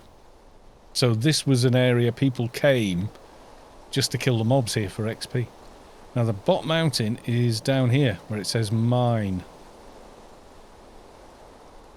There's Live Metal. Killed me more than once. Which was just across over here. People used to save at the guard post there. There's a little basic shop and a save point. So you save there and go killing things if you were clan. This is Bot Mountain. Where if you were doing the dog dirt or the other guy shoulder pad quest, you came here to get bits. Killing all these mechanoids here. You know, you lobby stuff like.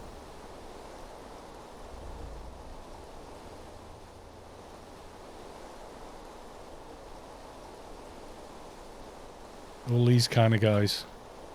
These came a bit later, I think. Oh no, these were in early. Various mechs, stuff like this. The thing was, if you were attacking one and Live Metal went past you, or was in, like, in range of you and could see you killing a mechanoid mob, he'd come charging in. Kick your ass. Needed a whole team to take him out to get the loot from him.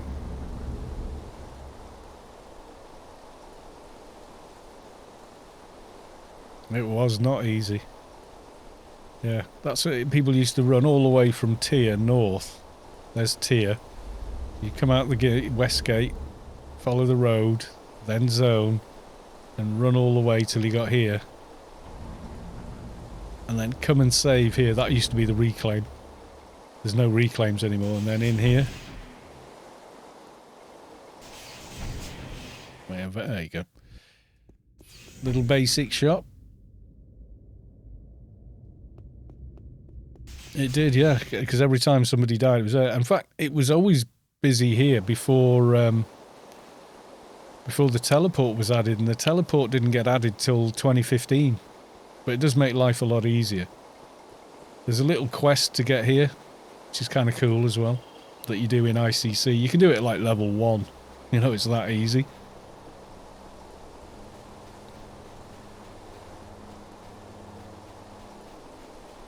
Just run round and talk to 2 NPCs and collect things from them and return back to the cultist in the sort of what looks like a garage.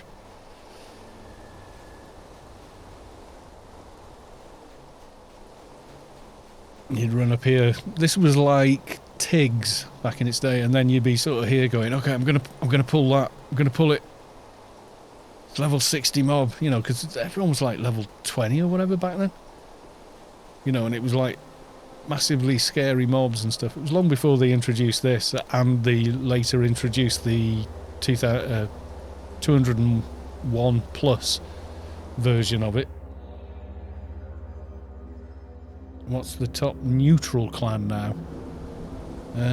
Probably Savik's secret agency. I don't know, to be honest. Sav would be able to probably tell you straight away. Top clan, I don't know. Honestly, don't know.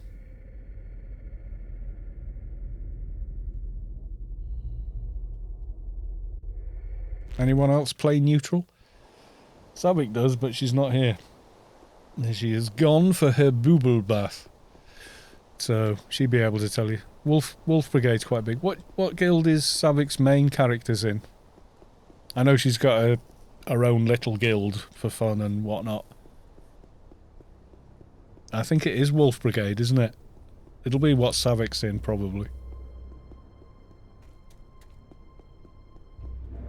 Yeah, GMI change. Player cities are now instanced, etc. This is just one area. The thing is, there's so much stuff that's instanced now, so you're not treading on each other's toes. At the minute, I've got grass turned off because I'm streaming. But yeah, I can enable the grass. There we go. I'll lose a couple of frames, but that's about it.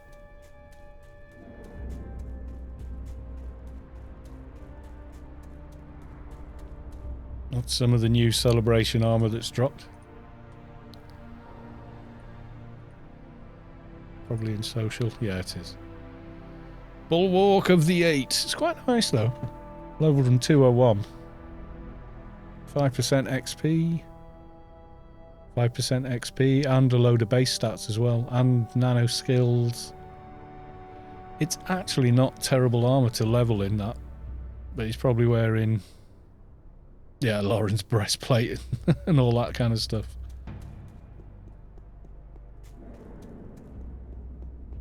As transform.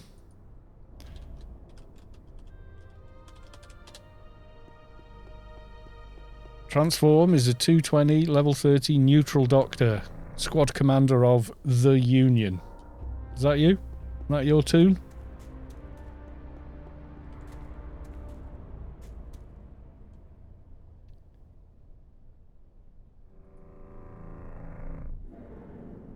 Yep, that's you. So your toons are still here, dude.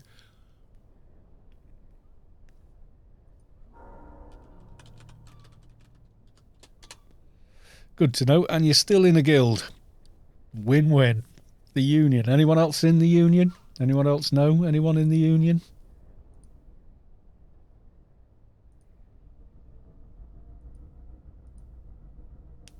Don't know. I don't play a lot of neutrals. Yeah, Wolf Brigade I think is the one Savik's in, and Savik's like extremely active. Right, let's have a look. You just testing Twitch. Cohen we raided the other day. Nobody else. Maybe a go raid chatification at the end. Excuse me. Oh, he's role playing Sir Herbert Gerbil Fanny in GTA 5 Online. It's like an MMO version of GTA 5, which I find quite hilarious. So yes, I'm going to go raid him Because I like Che. Che's a good guy. So, bob along, say hello to Mr... What was he called? Herbert Gerbilfunny. We'll receive your... receive guests now. All come in and say, oh, Sir Herbert, good to see you, sir. When you get there. Alright, folks, I'll be back on Wednesday. I will hopefully see you all then, and I will just say bye for now.